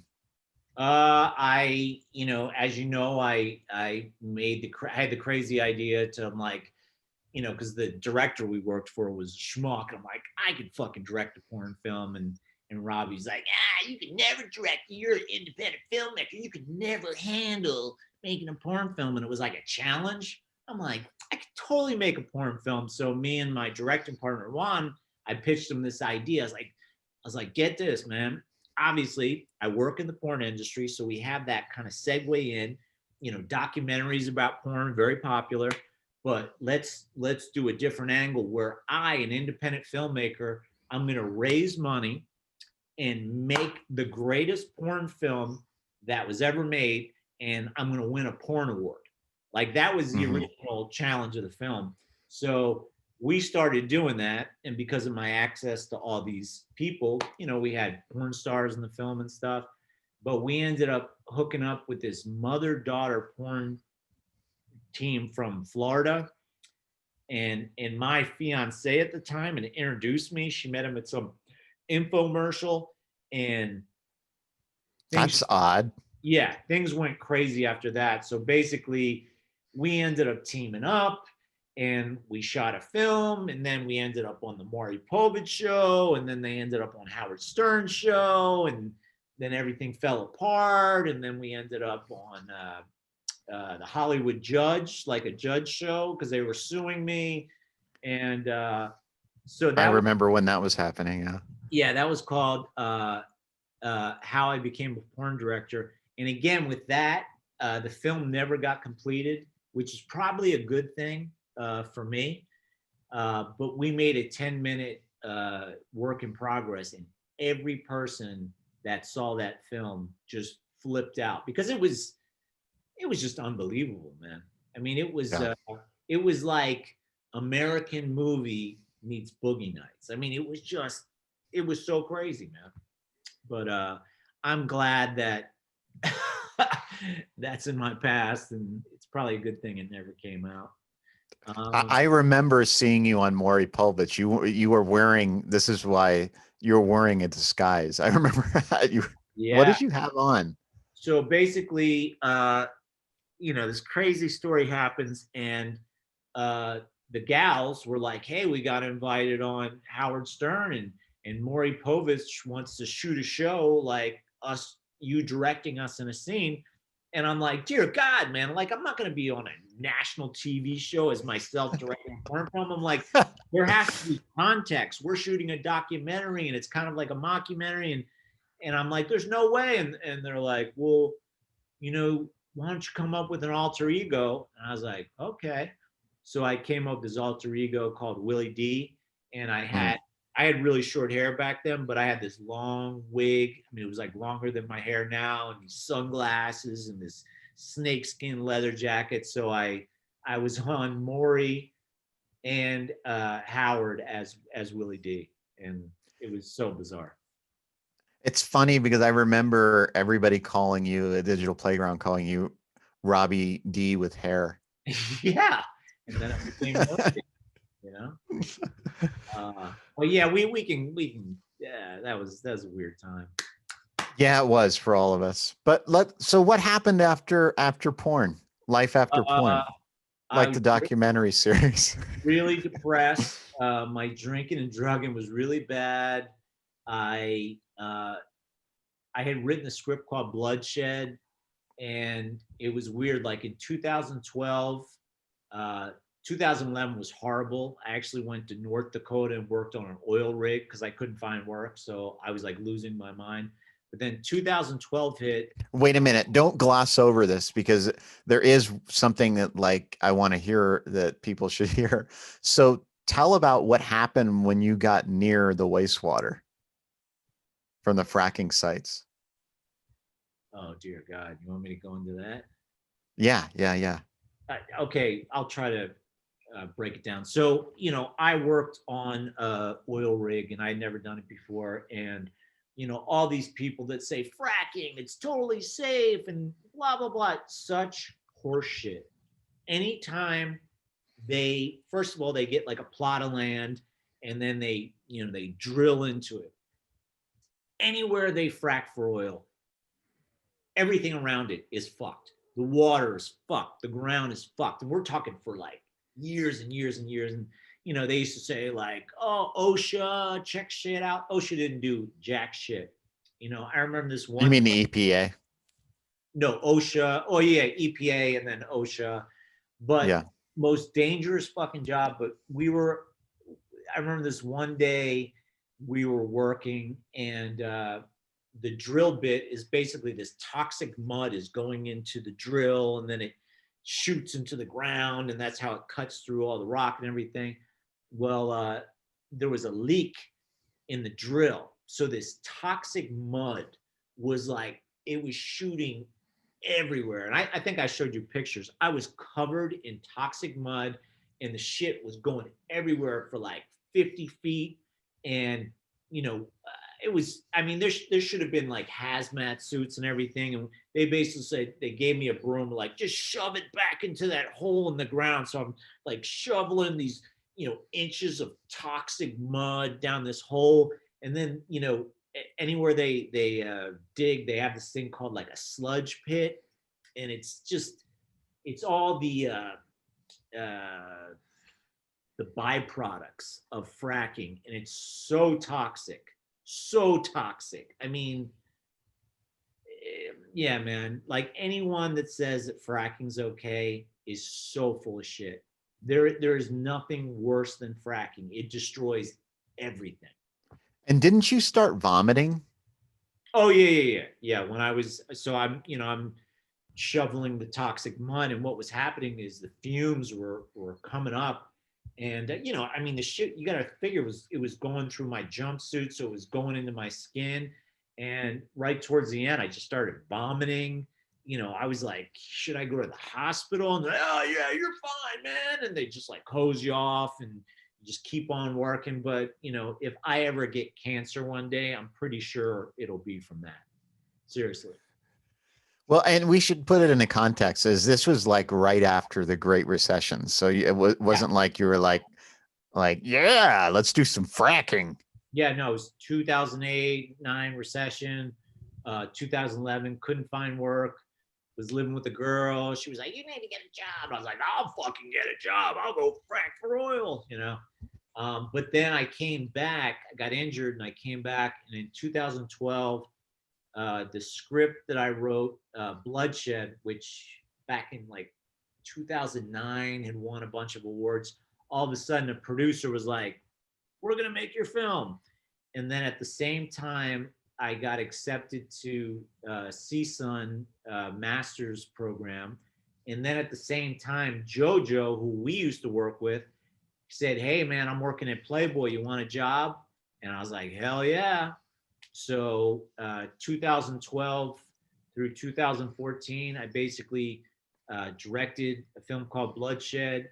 I was working at Playboy during the day. I was going to school at night.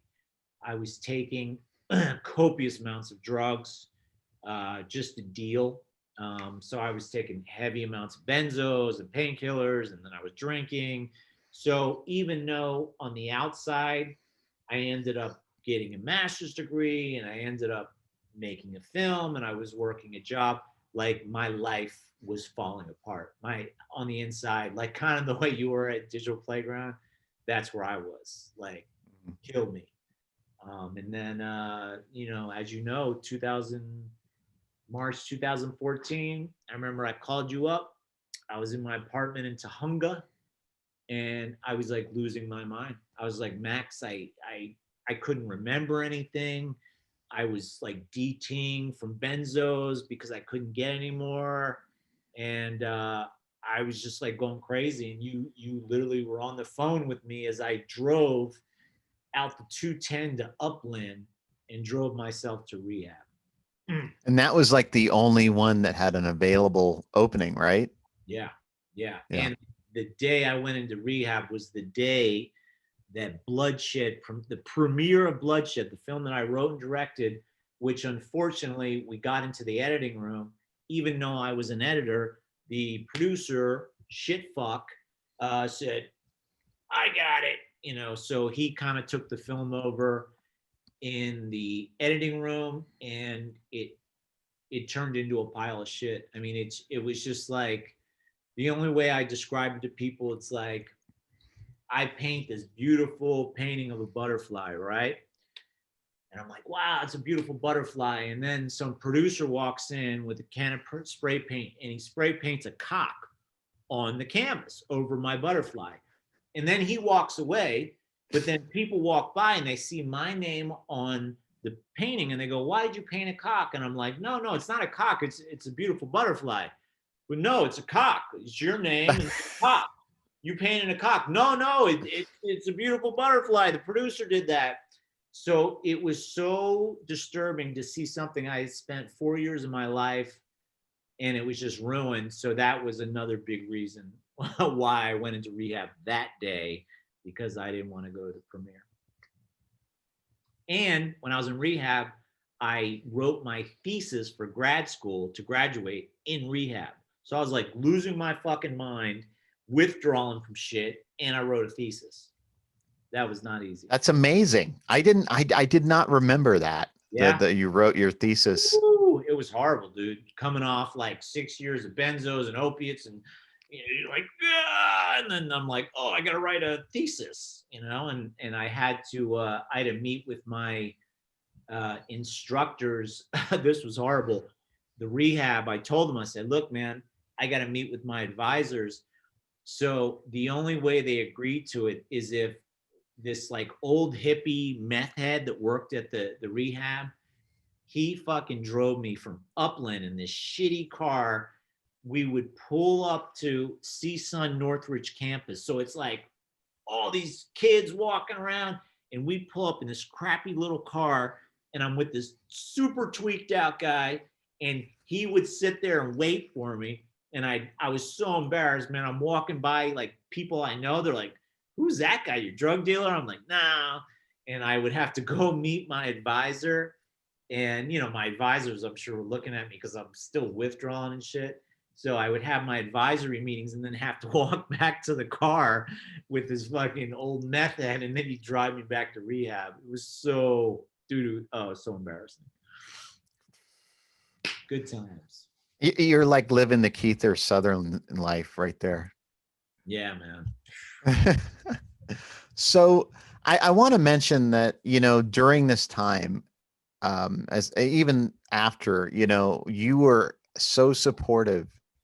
And that's one of the reasons I wanted to have you on, is because out of all the people in my life, you and my mentor and friend Gustavo, you would encourage me to write, to do something like a podcast. And it's really the reason why this podcast exists, is because of your continued support and like constant encouragement of my creativity. And I'm deeply grateful for that. And I want you to know how much I love you for that.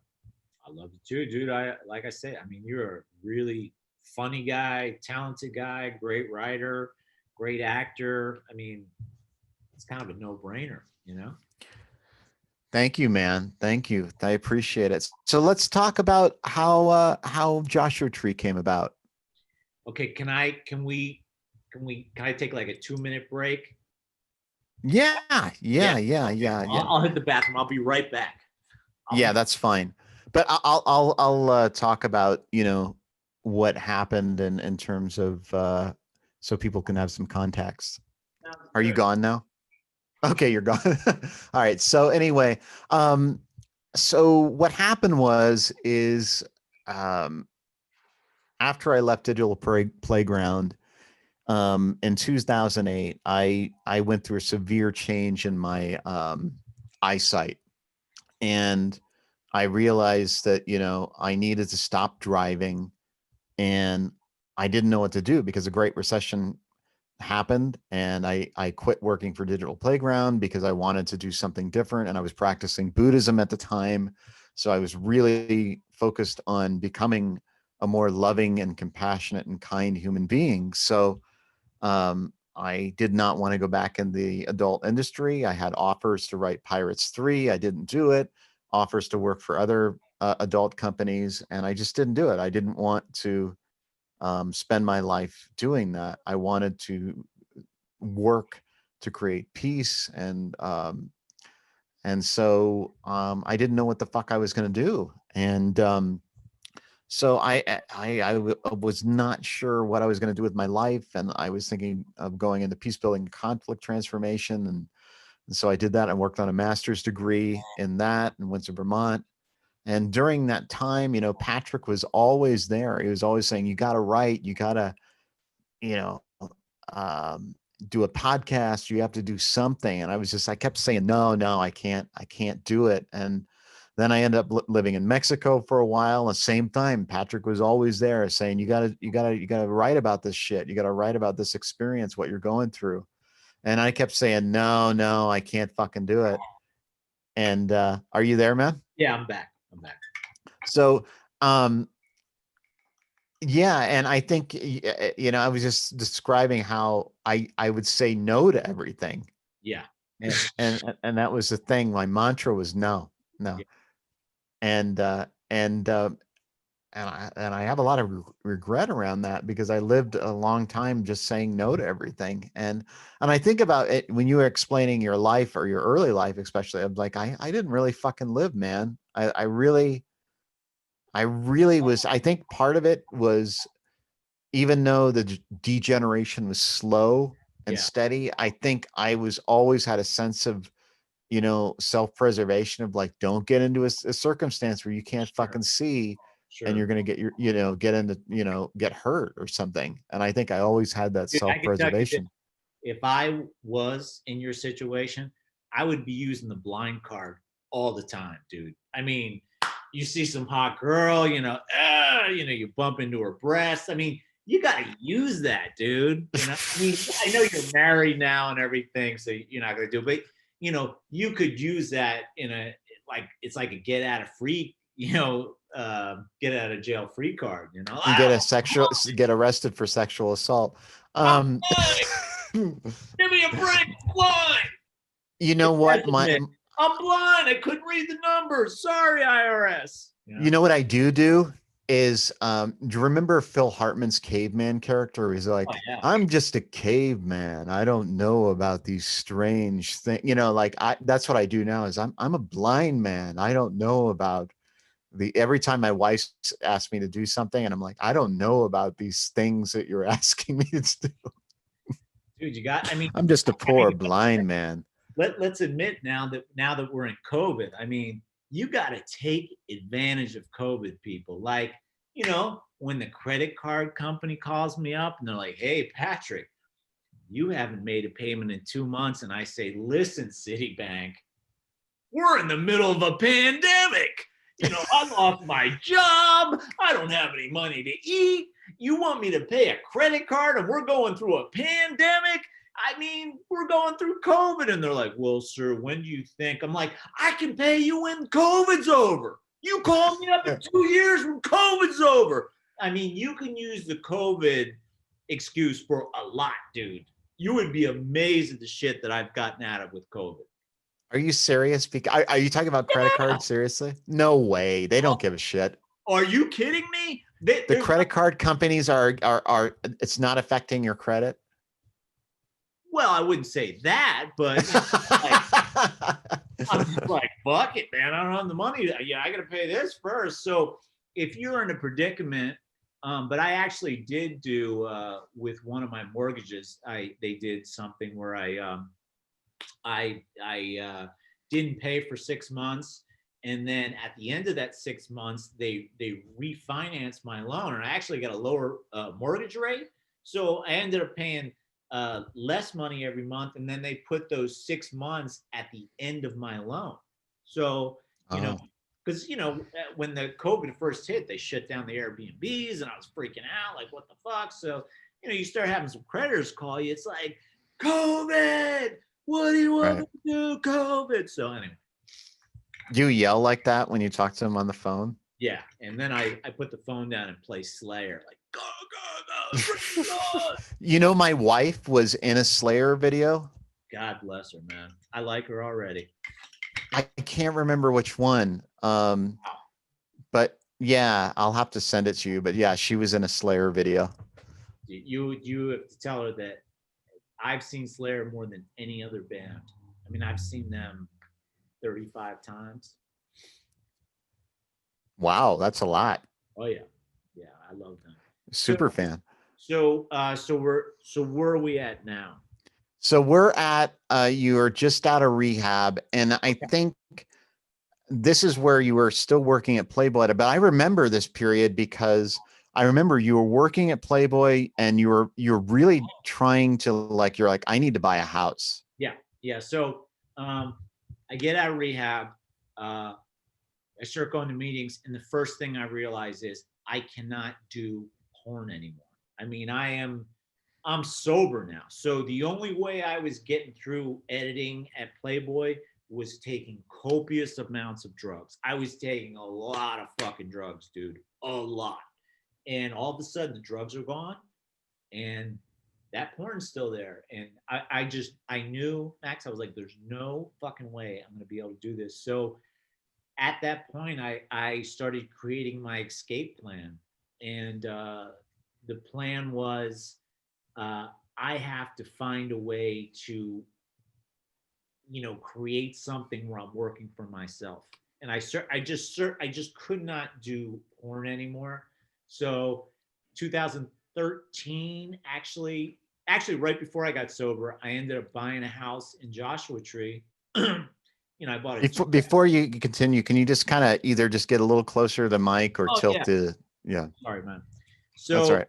Yeah, right before I got sober, I was coherent enough that I bought a house out in Joshua Tree. I bought the house for $73,000, which you can't do anymore. But and you bought it next to a white supremacist, right? Yeah, the house I bought was a meth house. My neighbors. That's so weird. Another white supremacist. I don't get it. But anyway, go ahead. I don't know. Yeah, White Power Charles lived 2 doors down, and he actually did my floors until I got tired of his Nazi talk, and then I fired him. There's piece of shit Paul. There's 2 Jehovah's. But you didn't know he was a white supremacist when he was doing your floors, though. Well, every conversation would be like at Home Depot, and I'd be like, "Yeah, man, I want to get a hot dog," and he'd be like, Patrick, the kosher hot dogs are a conspiracy, and the Jews. And before I knew it, it was like, we're talking about the Jews and fucking Nazis. Like every conversation would go to like Jews and conspiracies, and the white race is clean, and he would be talking about mongoloids and negroids and angoloids, just fucking weird shit. But I had to fire him because I got so tired of it. And this is all while you're like picking out floor tiles? Yeah, exactly. He's like, I think you'd like these patterns or swastika. Well, the one floor I did was blue, and he didn't like the blue, probably because the Jewish star, blue and white. But he was really trying to talk me out of the blue. He wanted me to get this like yellow gold, and I was like, "Fuck you, man." But yeah, so I got this house, and honestly, Max, I got the house because I was like, I'm in my 40s. I'm a freelancer. I have no retirement. I like, what happens when I turn 50 and 55 and I'm still a freelancer in LA and I'm living in a shit apartment and people stop hiring me because they're going to hire the 25-year-old. Like, I don't know, like when I got sober, I just could see the future and it didn't look good for me. So I was like, fuck this. So I bought this house, got sober, and literally the first 9 months of sobriety, I would just drive out here. Literally, this was the house. And what happened was this was a meth house. So, I would be here and, it'd be 2 a.m, like, blah, blah, blah. Like, what the fuck? And I'd go to the door and they'd be like, "Hey, man, is Johnny here?" I'm like, "No, Johnny's not here. Johnny doesn't live here anymore." And it kept happening. These meth heads would come by, and the house was a shit brown. That's what it was colored. So people just assumed this was still the meth house. So originally, the reason I started doing the rainbow colors is I needed to change the house so much that the meth heads would realize, okay, this is not the meth house anymore. So I painted the outside like super bright orange, and the porch was rainbow. And then I painted, this was a red room because I saw a red stop sign. I'm like, I want to paint this red. And then I saw like a yellow wildflower. I'm like, I want to paint the kitchen yellow. And then I saw like something blue, and I was like, I want to paint that room blue. And then, I did the bedrooms orange and purple, and the bathroom was green. And basically, that's the color wheel. So back to my time at Fine Arts College, I wasn't necessarily following the rainbow. I was just doing the color wheel. The red, blue, yellow were the primary colors. orange, purple, green, or the secondary colors. So I just kind of did this motif in the house, and something happened, dude. I mean, it was like I hadn't painted like as a painter since college. You know, I mean, I used to do house painting and stuff, but something about painting these colors, like something changed in me. It was just some awakening. And I had this house out here and I was painting these colors, and something was happening. I had no idea what was happening, but I was like, it just felt right. I was like, wow, this is cool, you know? And, you know, people would kind of walk by and start to notice it. And originally, I was going to turn this into a writer's retreat because, you know, I was a writer director. So I'm like, what am I going to do with this fucking house in the desert when I live in LA? So I was like, oh, I'll turn it into a writer's retreat.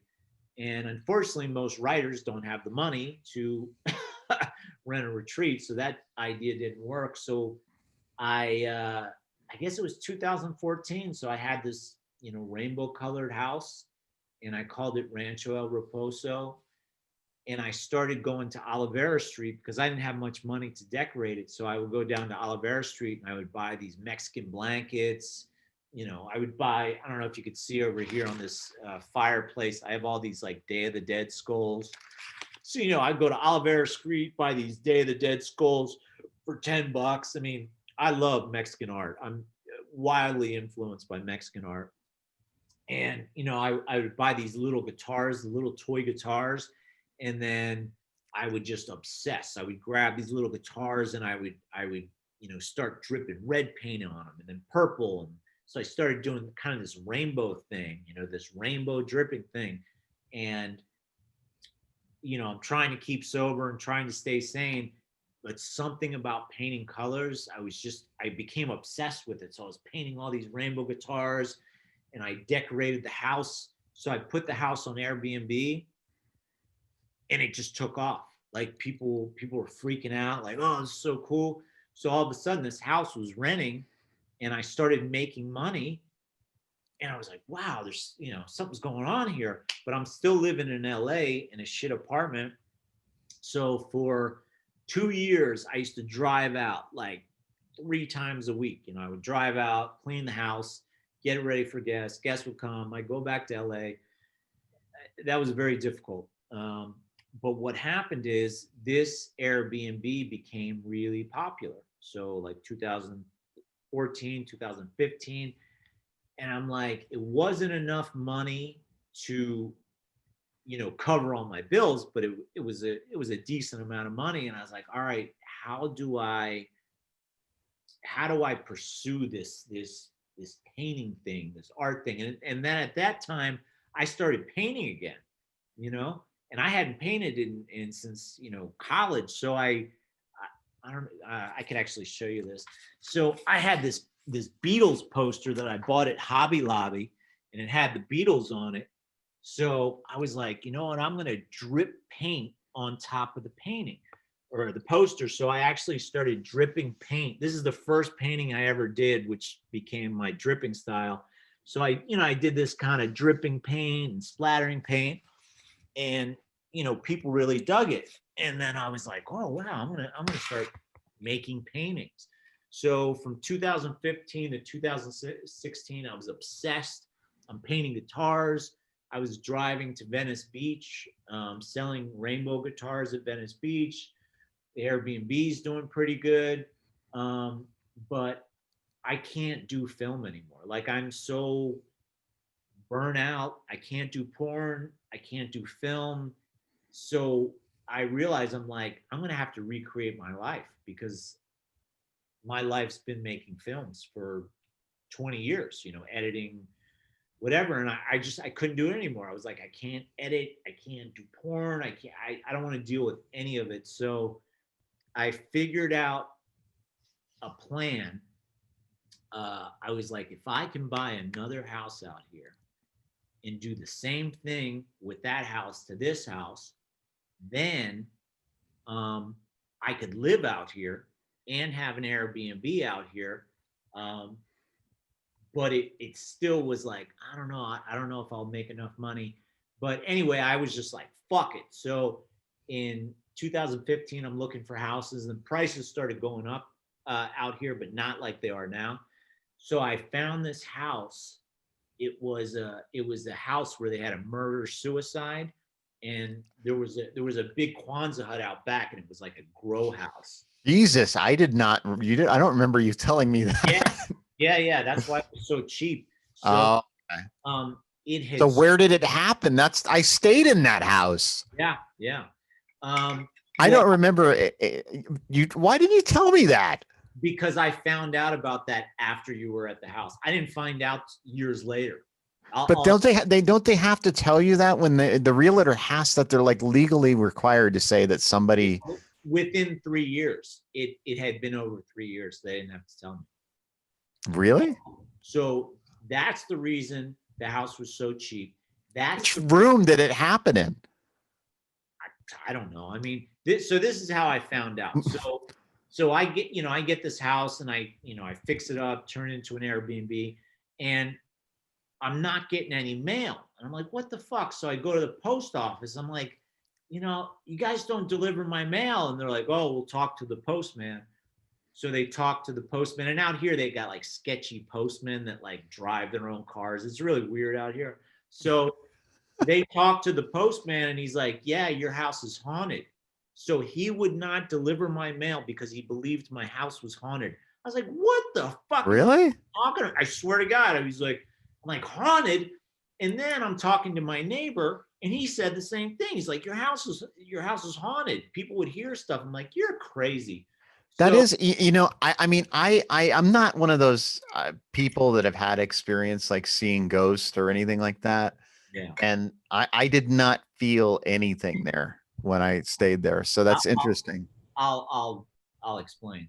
So, okay. One day I'm pulling, because it's on Route 62. It's kind of this busy highway. So I'm pulling in. For some reason, this highway patrolman didn't like the way I pulled in. So woo!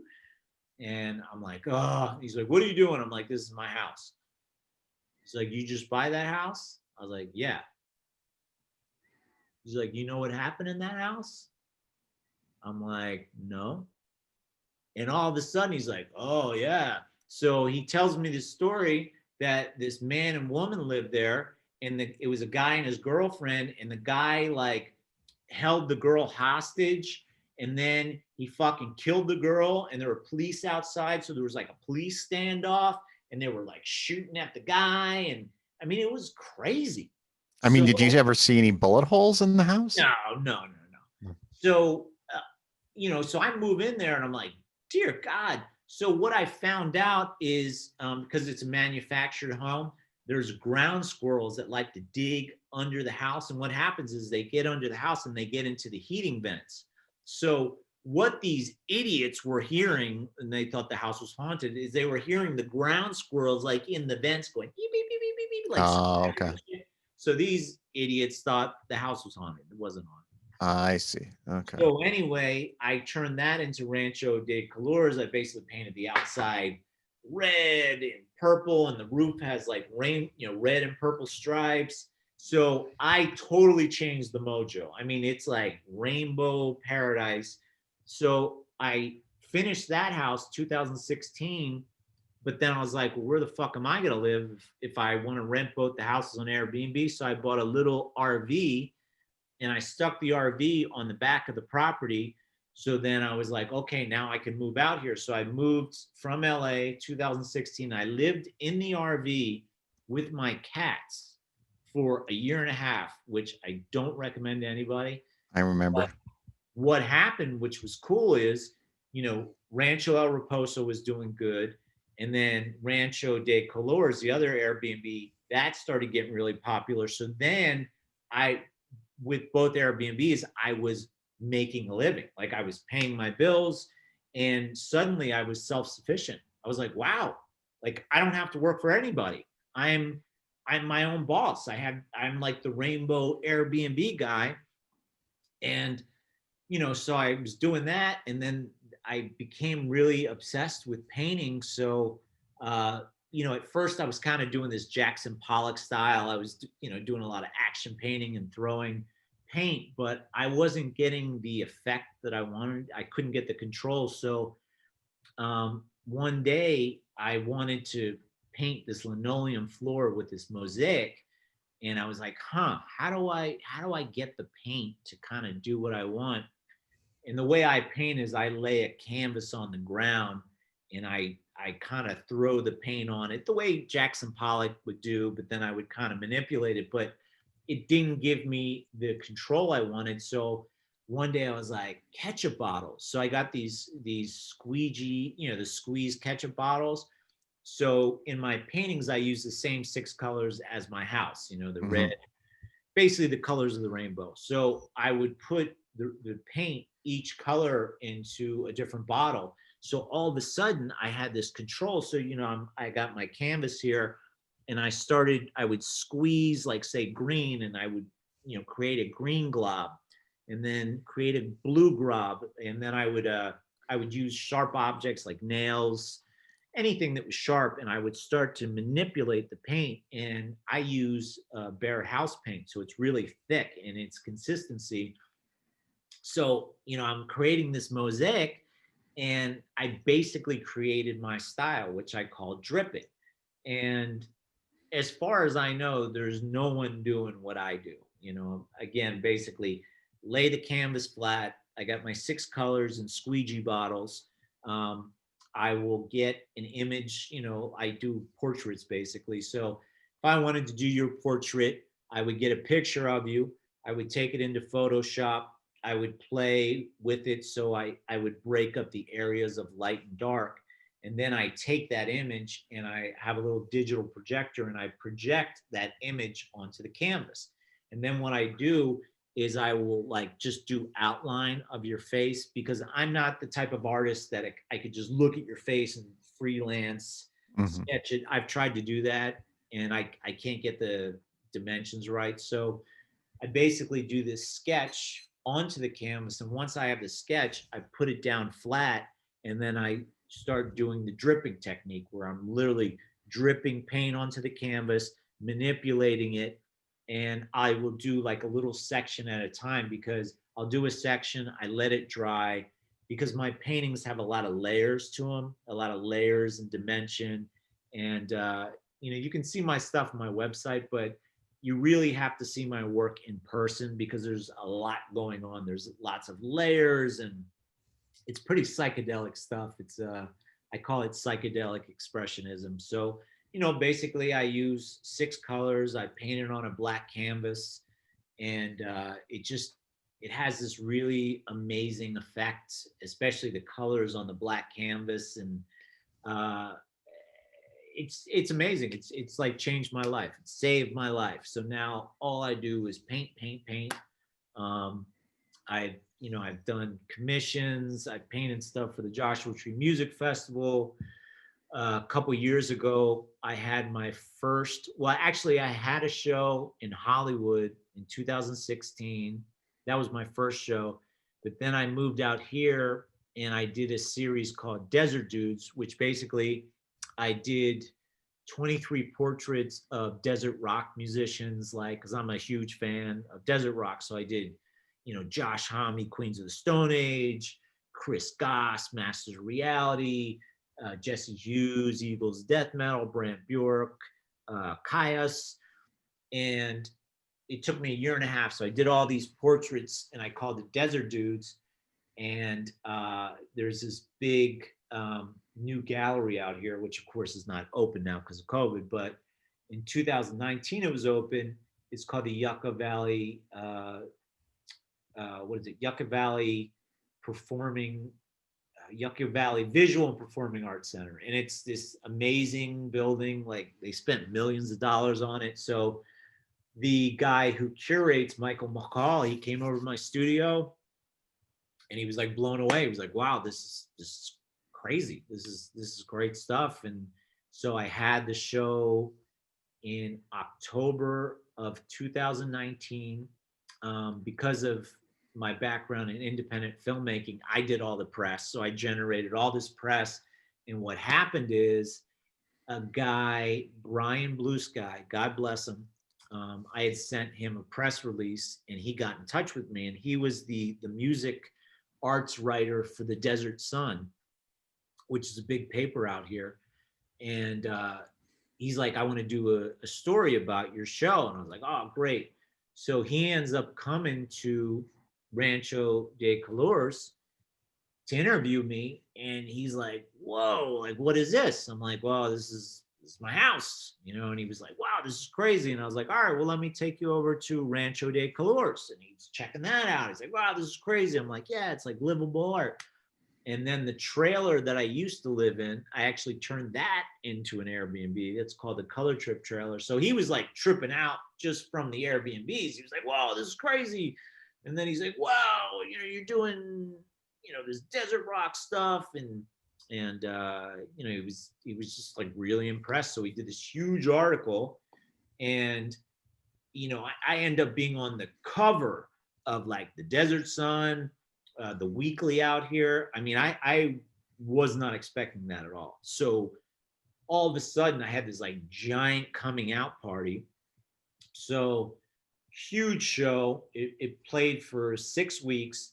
And one of the guys I painted, Mario Lally, who's like the godfather of desert rock, Yawning Man, like he was like, he's the guy that kind of got Josh Homme and all those guys, you know, into music. I mean, he's a legend out here. So he came to my show one night, and he was just blown away, you know, because I had a portrait of him and all these cats, and he was just like, wow, this is really amazing. And I was so honored, you know. It was like one of my musical heroes basically came to my show and was like, hey, I dig your art.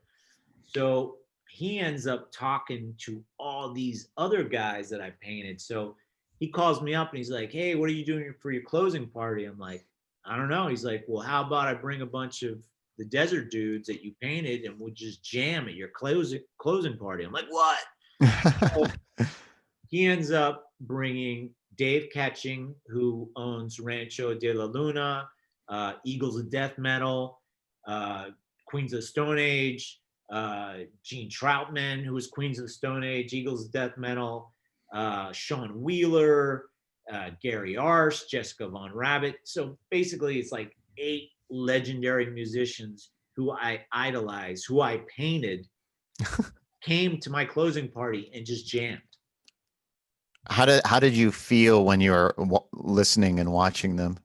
It was the greatest experience of my life. Like, of my whole entire life, that was the single greatest experience, because I painted this series just because I love desert rock. And I figured, hey, I'm in Joshua Tree, let me paint this series. Never in a million fucking years did I think 8 of the people that you're painting are going to be at your closing party and jam. Like that's crazy. You know? I mean, just to put that in perspective, think of like 8 of your musical heroes, Max, and then all of a sudden they're on your podcast, you know? Right. Like, whoa, that's crazy.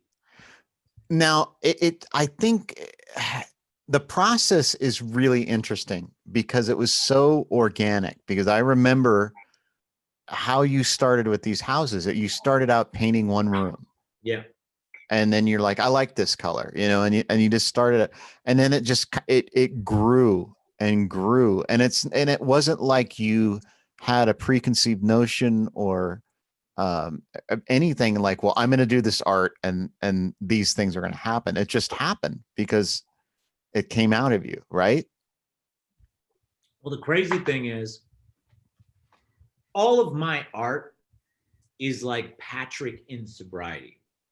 Now, if you saw Patrick pre-sobriety, like Patrick in his apartment in Tahunga wanting to kill himself, calling, you know, that's not a pretty picture at all. Right. But I get sober, and, you know, when you get sober, you basically start dealing with all the garbage inside. I'm not going to go into that, but, you know, I suffered a lot of abuse as a kid, Chip. So you deal with that stuff. So painting and color became therapy to me. I mean, it was totally therapy. And you're right, it wasn't planned. It just was organic. I was like, I'm going to paint this red, and it just felt good. And then I painted that orange and it felt good. And I started throwing paint and guitars, and there was no plan of like, I'm going to be a painter and I'm going to have Airbnbs. None of that. It was like, this feels good. I'm going to keep doing it. I don't want to do film. I don't want to deal with Hollywood. I don't want to deal with any of that bullshit. And I controlled it. You know, if I decide to paint this room red, I paint it red, and nobody comes in afterwards and goes, oh, you know, we should add some green here and fuck it all up. So it was incredible. But you're right, man. It happened. Everything happened so organically. And what I basically learned is this, and it was an important life lesson.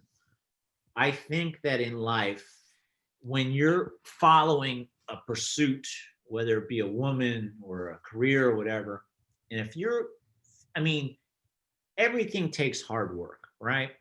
But with filmmaking, I really wanted to be a famous writer director. I was like, I gotta be famous. And the truth of the matter was, that's not what I was put on this earth to do. It just wasn't. And even though I was talented, time and time and time again, I would see peers of mine who would get breaks. You know, they would get that lucky break. I never got the lucky break. And I used to have a lot of resentment and stuff. But what I've realized is that wasn't my calling. That wasn't my path. And that's why nothing came easy. And that's why I was miserable. And that's why like so many bad things kept happening, because I was on the wrong path. Whereas for whatever reason, I got sober, and God, higher power, whatever you want to call it, kind of like let me go on the right path. And my path is, you know, being a rainbow cowboy, being a painter, you know, like bringing rainbow art to the world. Like I'm living the life I'm supposed to be living. You know, I'm utilizing the God-given talents that I was given. You know, I wanted to be film. I wanted to be a writer director, but the truth was that wasn't what I was supposed to do. And that's why it was so hard and so difficult. And I had so much misery. And it's the same with women. You know, it's like when you date a woman and you really want it to work, like, oh, this girl's so beautiful and blah, blah, blah.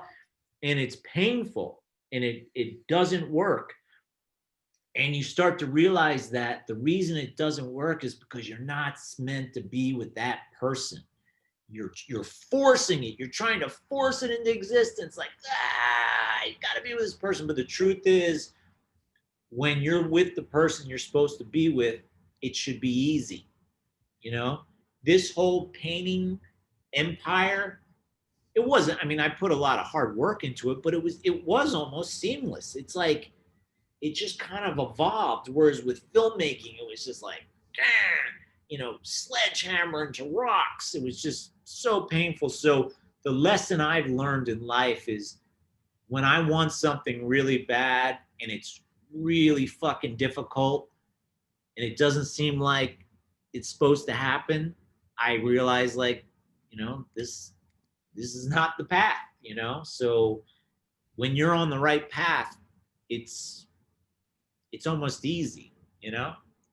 And again, I don't mean like I've spent a lot of time and effort to create all this, but it all kind of came together. You know, I didn't have to force anything. It just happened, you know? And it's wonderful. Like all I got to do is find a good woman and I'm perfect. But now trying to date in the COVID era, it's not very easy. Did I answer your question? You did. And did you want to talk about dating and during COVID? Oh, Jesus Christ.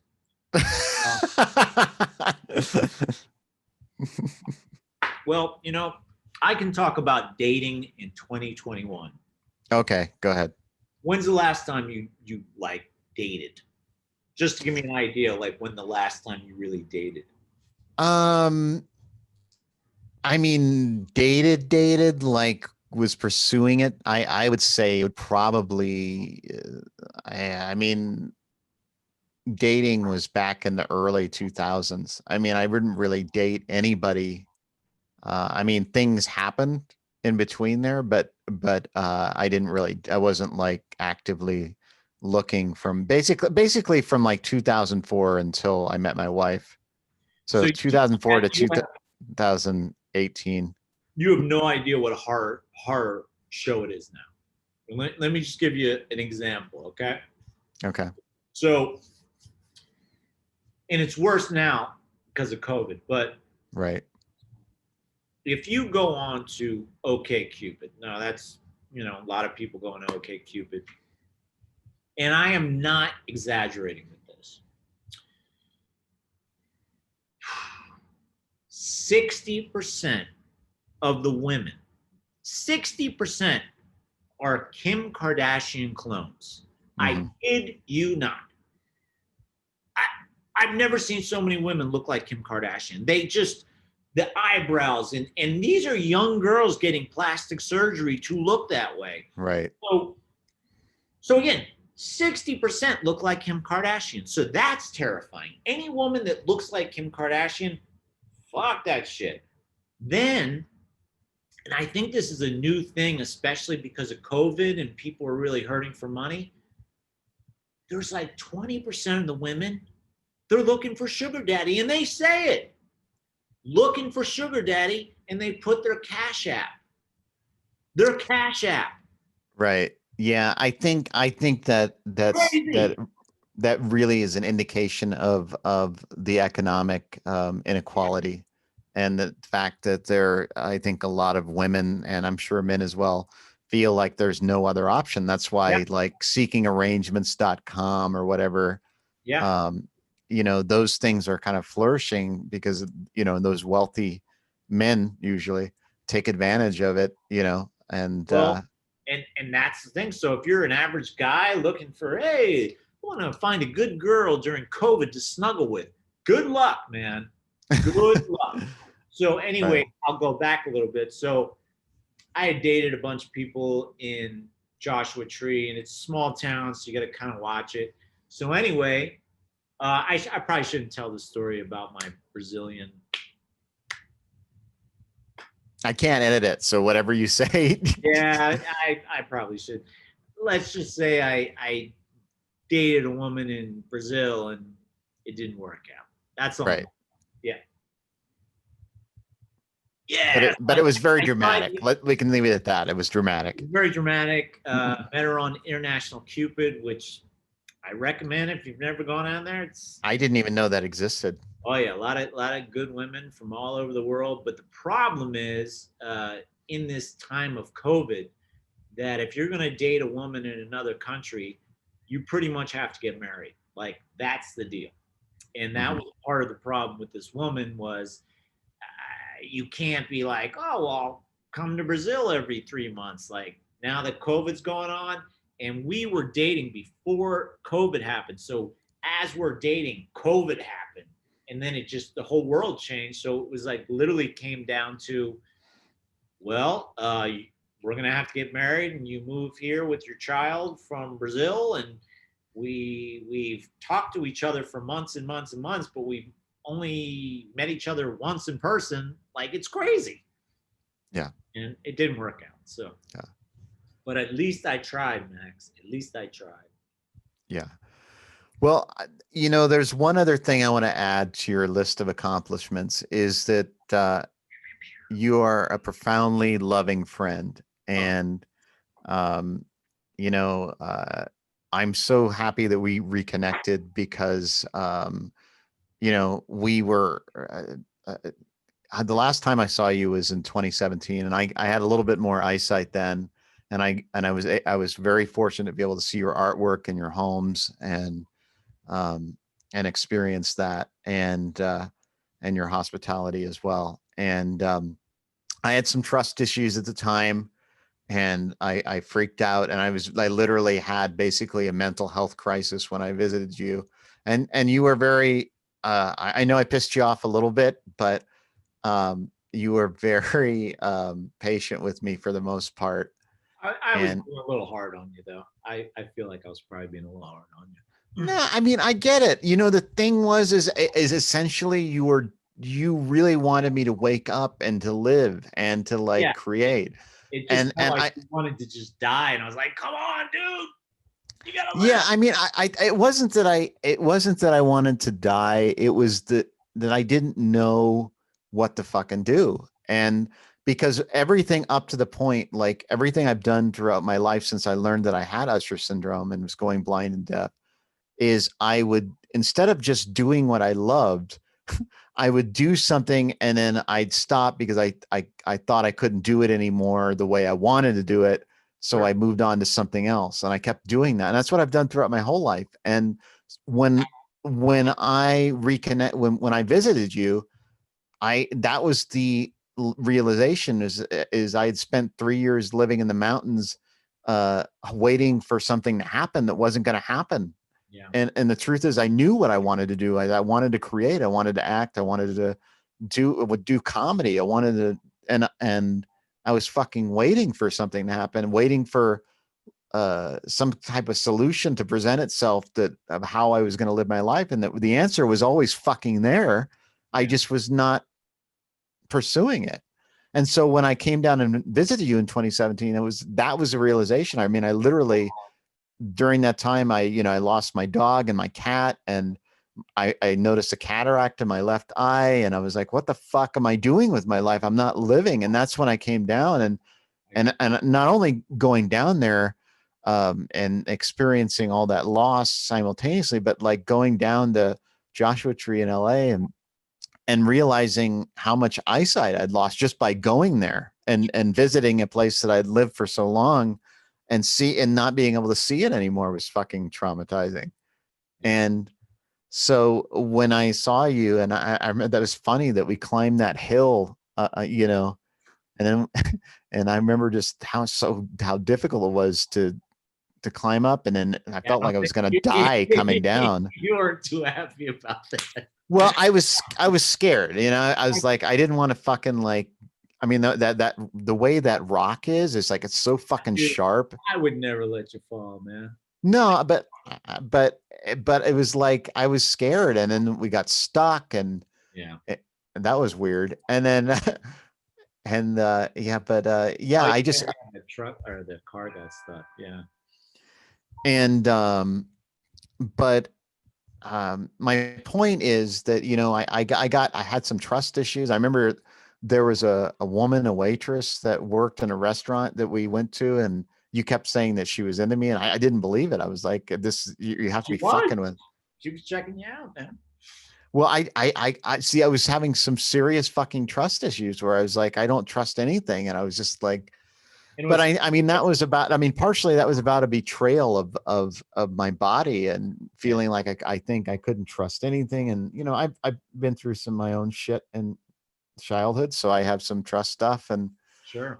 And I was working through that, and it was really coming to a head. And I apologize that, we lost connection for a while. But I'm so grateful that we reconnected, and that you're doing so well. And, I think we should let our listeners and viewers know you have a USA Today article.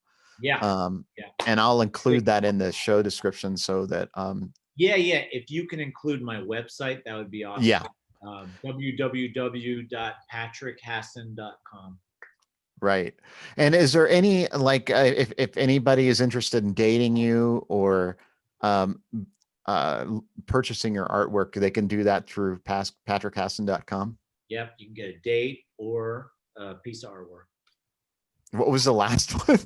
I said you can get a date or a piece of artwork if you go on the website. Okay. Great, man. Well, listen, man, I'm so grateful and thankful that you are here with me and sharing what is alive within you. And I love you, man. And is there anything you want to say before we disconnect? I'm just real happy to reconnect with you. And I'm so happy that you're using the gifts that God gave you, man, because you got a lot of talent, Max. And I'm so happy that you found the girl of your dreams. Now, if I could find the girl of my dreams, we could hang out. We will. My wife really loves Facebook. No, this is a running joke. I always like, and like a few episodes, I was interviewing a musician. His name is Brian Buckley. And And I don't know how we were talking about social media and like shit like that. And we were just going back and forth about social media. And I said, yeah, my wife really loves Facebook. And she got so fucking pissed at me because she didn't get that pissed at me, but she was like in a playful way. She was like, I had told her, I said, you got to listen to this one episode because I talk about you. And she's thinking that I'm going to talk about her. She's a death positive advocate and she's a funeral counselor and all this stuff. So she thought I was going to talk about that. And the only thing she remembers me mentioning was that, that she loves Facebook. But so anyway, the reason I mention this is that she loves Joshua Tree. She has had some really profound experiences out there. And I remember her telling me this story where the sun was rising and she took an outdoor shower and how like beautiful it was. And oh, dude, it's spiritual out here for real. And I mean, all my art is influenced by, because you come out here and it just looks all kind of brown, but once you live out here, you start seeing the sunsets and the wildflower blooms. I mean, there's so much color in the desert people don't realize until you get out here. It's wonderful. You know, you guys should definitely come visit. oh, we will for sure. Well, listen, so everybody, you can find Patrick Hasson at patrickhasson.com. And you can, if you want to purchase his artwork or connect with him, please do so at patrickhasson.com. And thank you, buddy. I love you very much. And this was The Blind Man in Black, and you can find me at blindmaninblack.com, Apple Podcasts, and the YouTube channel. All right, so now we're going to have a really awkward ending, and it's always awkward, and that's the way we like it. And here we go. Let me see if I can make this work.